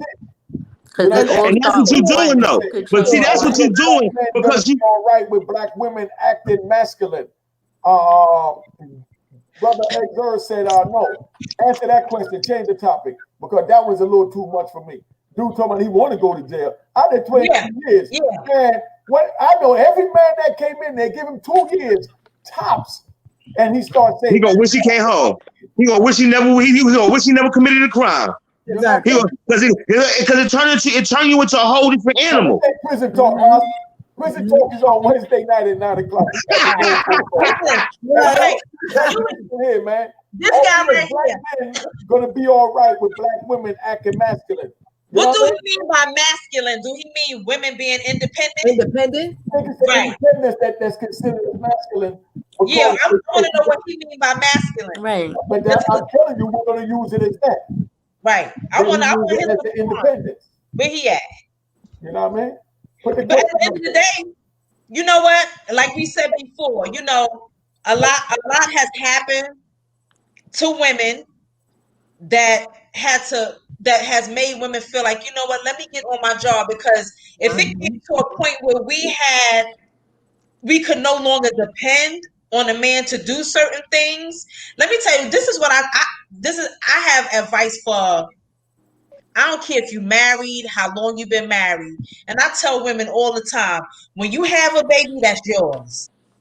Because at the end of the day, men have had the luxury for centuries of walking out and leaving women home with the kids, to raise by themselves. It's unfortunate, it's wrong, but it's a fact. Sometimes y'all push a nigga out too, Black. Stop the crap. Sometimes they do. Sometimes they say that too, damn it. Sometimes they do. But men, even if it's just you're there and you're out cheating, it's like, damn. Men have left women in position to feel like, you know what, I got to get on my job because I don't want to be like my mother. I agree with that. What my father did to my mother, to a lot of women, not my father. Like I was fortunate to have both of my parents, but some women have been placed in that position. So it's not like they're acting masculine. They are doing what they need to do to pay the bills. They have become independent. So there's nothing wrong with a woman being independent. Men have to not be so insecure when they have a strong woman. Okay, he's explaining what he means by masculine on the screen, ladies and gentlemen. Non-masculine meaning not submitting to their man and being uncooperative, loud, and combative. I ain't never been a submissive woman. So me and you will never be together. Submit? Nah, baby. That ain't me. I think he's more talking about argumentative. Like, you know what I'm saying? In regards to in communicating, because you know what I'm saying, some women, you know what I'm saying, they could be, you know what I'm saying, argumentative, you know what I'm saying, if y'all not meeting seeing eye to eye. You know what I mean? So I think you think more or less being argumentative. It's both sides though. Okay, he said not masculine, meaning independent. What's wrong with the independent woman, brother? You should be proud to have an independent woman. Someone not being a gold digger, taking everything. We're going to wait for your answer, Miss T. Now we're going to get back to what my man X said. He said correct masculine meaning independent. That's what he's talking about, like I thought he was talking about. But I've always been taught by my father and by my mother, no man wants a woman that is not on her stuff, period. No man wants a 50%. A man wants to meet 100% woman that's secure in her ways, that has her own bag and own thing. Exactly. Hold on, baby girl, but not so. Hold on, baby girl, but not so damn aggressive. Tone it down a little bit. I'm saying, everything you saying is right, but your delivery is a little strong, young lady. Okay, guys, you miss the message, and your message is 100. So tone it down and take a deep breath. And you don't have to get in because they're listening. You're a teacher now. You have the floor. Okay. All right. So I was taught. Is that better? That's a good. Yeah. Okay. I was taught that from my father, from my mother, that we're married but ended up, splitting. But still, my father taught me no man wants a woman that is not all the way there. So to have a woman that is independent, that's good, because if you should ever fall on your tail, if you should ever anything go wrong, you want to say, you know what, my wife or my girl got this. Right. Exactly. Like the Bible saying, evenly yoked. That's a partnership. That's a union. You know what I mean? That's a union. That's a bond. Yes. You know what I mean? And that's what it stands for. When one is slipping or feeling a certain way, the other one picks them up. So you know what I mean? So if you see, dude or your lady stepping out and looking at somebody a little extra hard and you think that it might be something going on, pull up and say, hold up, chick, check yourself. You know what I mean?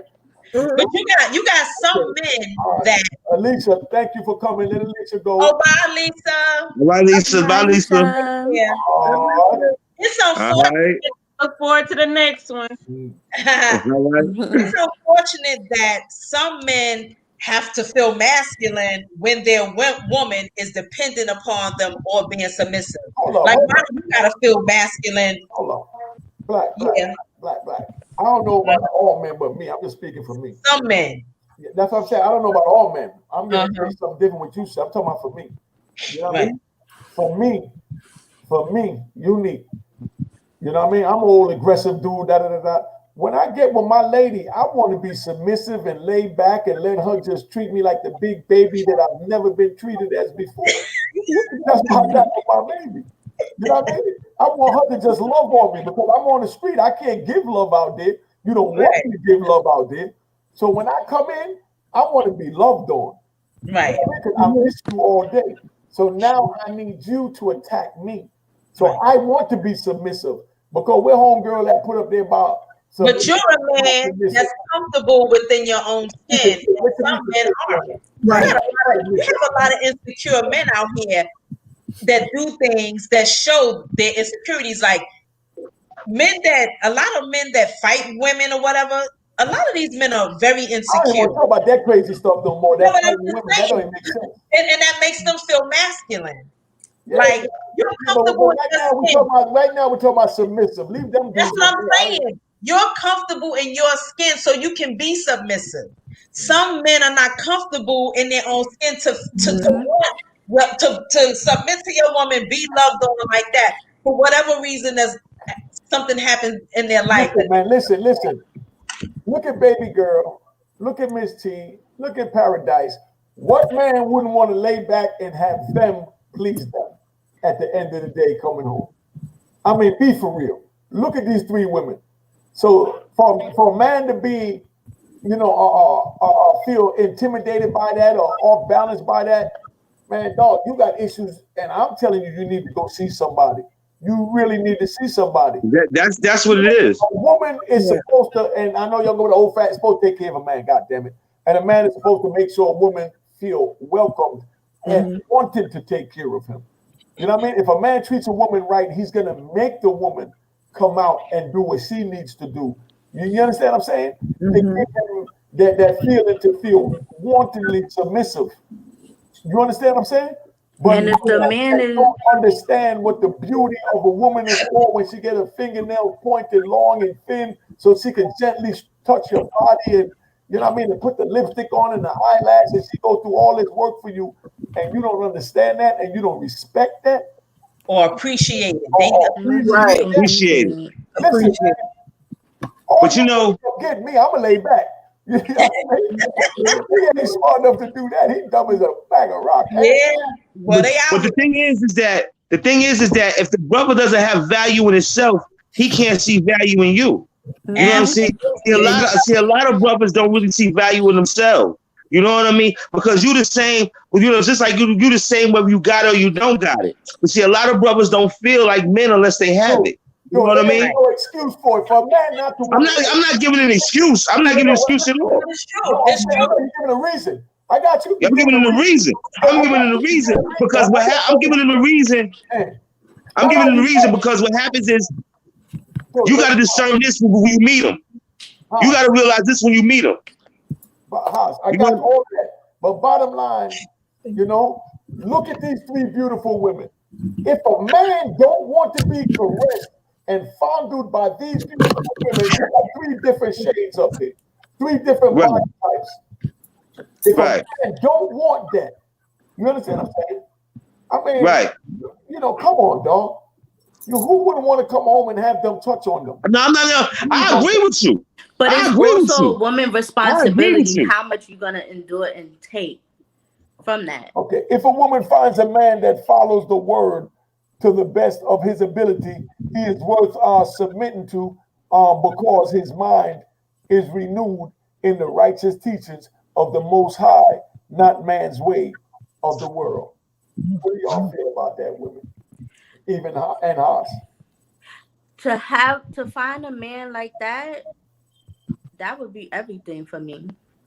That would be my. What have you done that you feel attracted a man of that caliber to you, or would or should attract a man of that caliber that you said would be a blessing to you?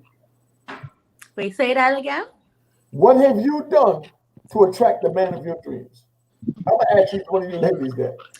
For what I have done to attract the man of that caliber is of your dreams. Of my dreams is first off, love the hell out of myself. Second off, know what I want, and not even that, accept him second of all, embrace him. What was second of all? I ain't letting you off that easy. What was second of all? Second of all is to love myself and to carry myself in a way of what I want to attract.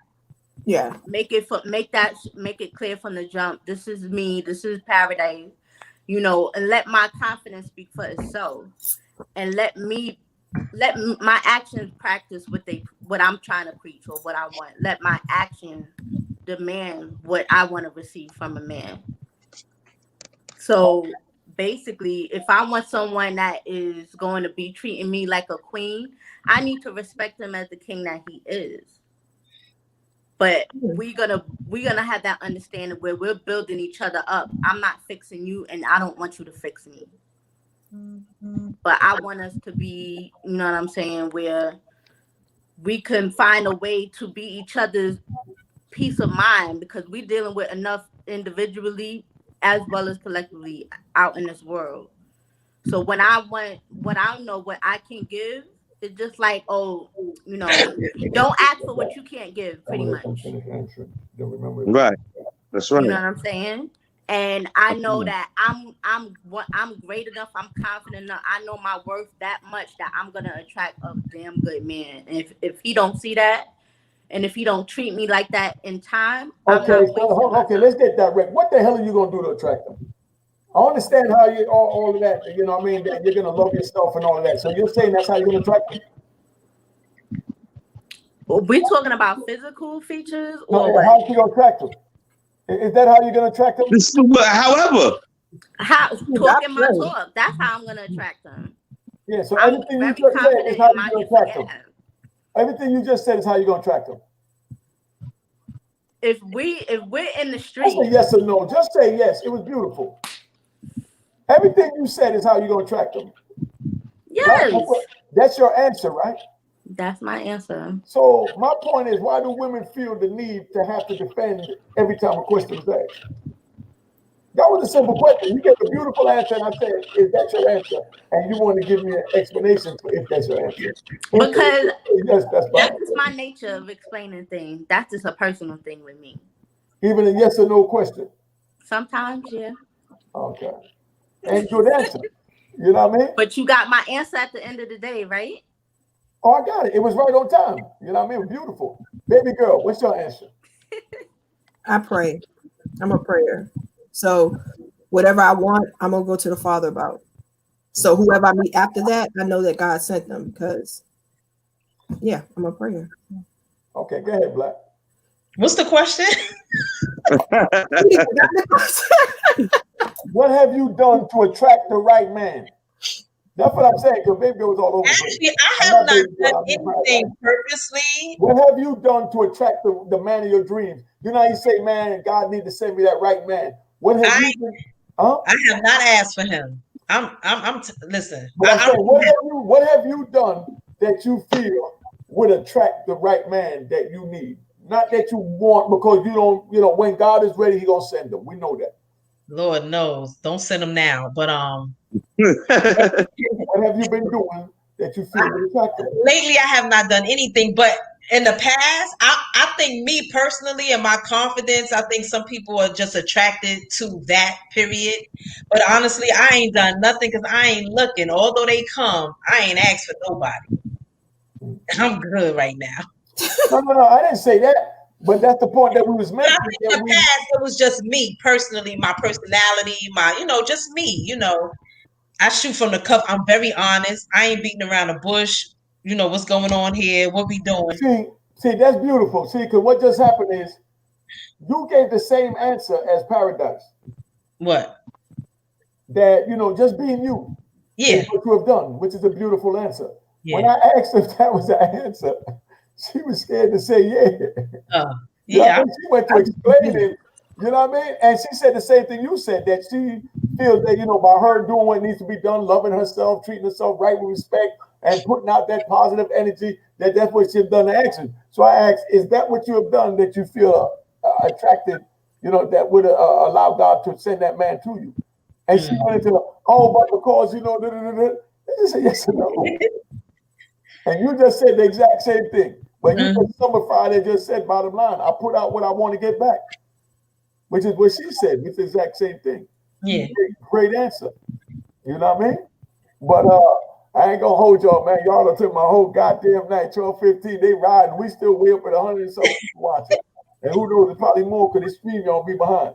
But anyway, I really enjoy the time spending. You know what I mean? So we get ready to tune out. All right, and leave. Baby girl, it was a pleasure meeting you. Yes, it was a pleasure meeting you too, baby girl. Yes, and yes. Elisa. Good seeing you again. Good seeing everybody again. Bye, Miss T. Hi, I'm gonna get a collection plate for next time, okay? All right. Hey, yo, I'm gonna let them cash app it to you. We split it. I bet.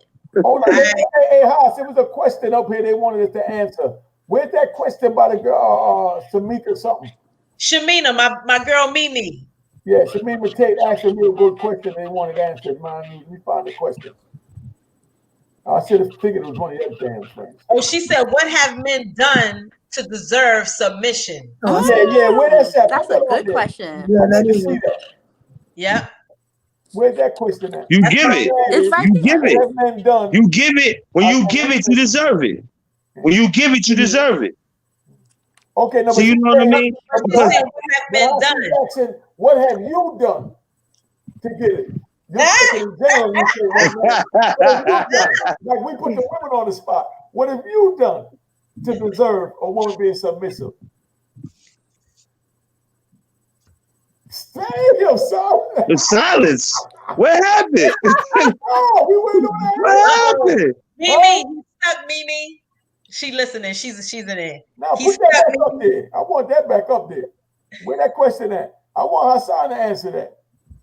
Oh, well, you know, I mean, the thing about it is that, you know, the way I operate, you know, I don't feel it's a competition. You know what I mean? Like, you know, I don't mind playing, you know, playing side by my woman. You know what I'm saying? I don't mind letting her lead. You know what I mean? I don't mind letting her, you know what I'm saying? You know, you know what I'm saying? Is as long as she don't mind letting me lead in certain points. You got to realize in certain relationship, there's certain things where she takes lead on or everything. And there's certain points where a man takes lead on certain things. And that's just the bottom line. There's just certain roles. And I don't mind letting the woman have her role. I don't mind letting her make the decisions. I don't mind letting her make, you know, call shots. But you know what I'm saying? So I don't really come into that problem. Yo, I'm cracking up. In the comments, this dude said, y'all gave a rib.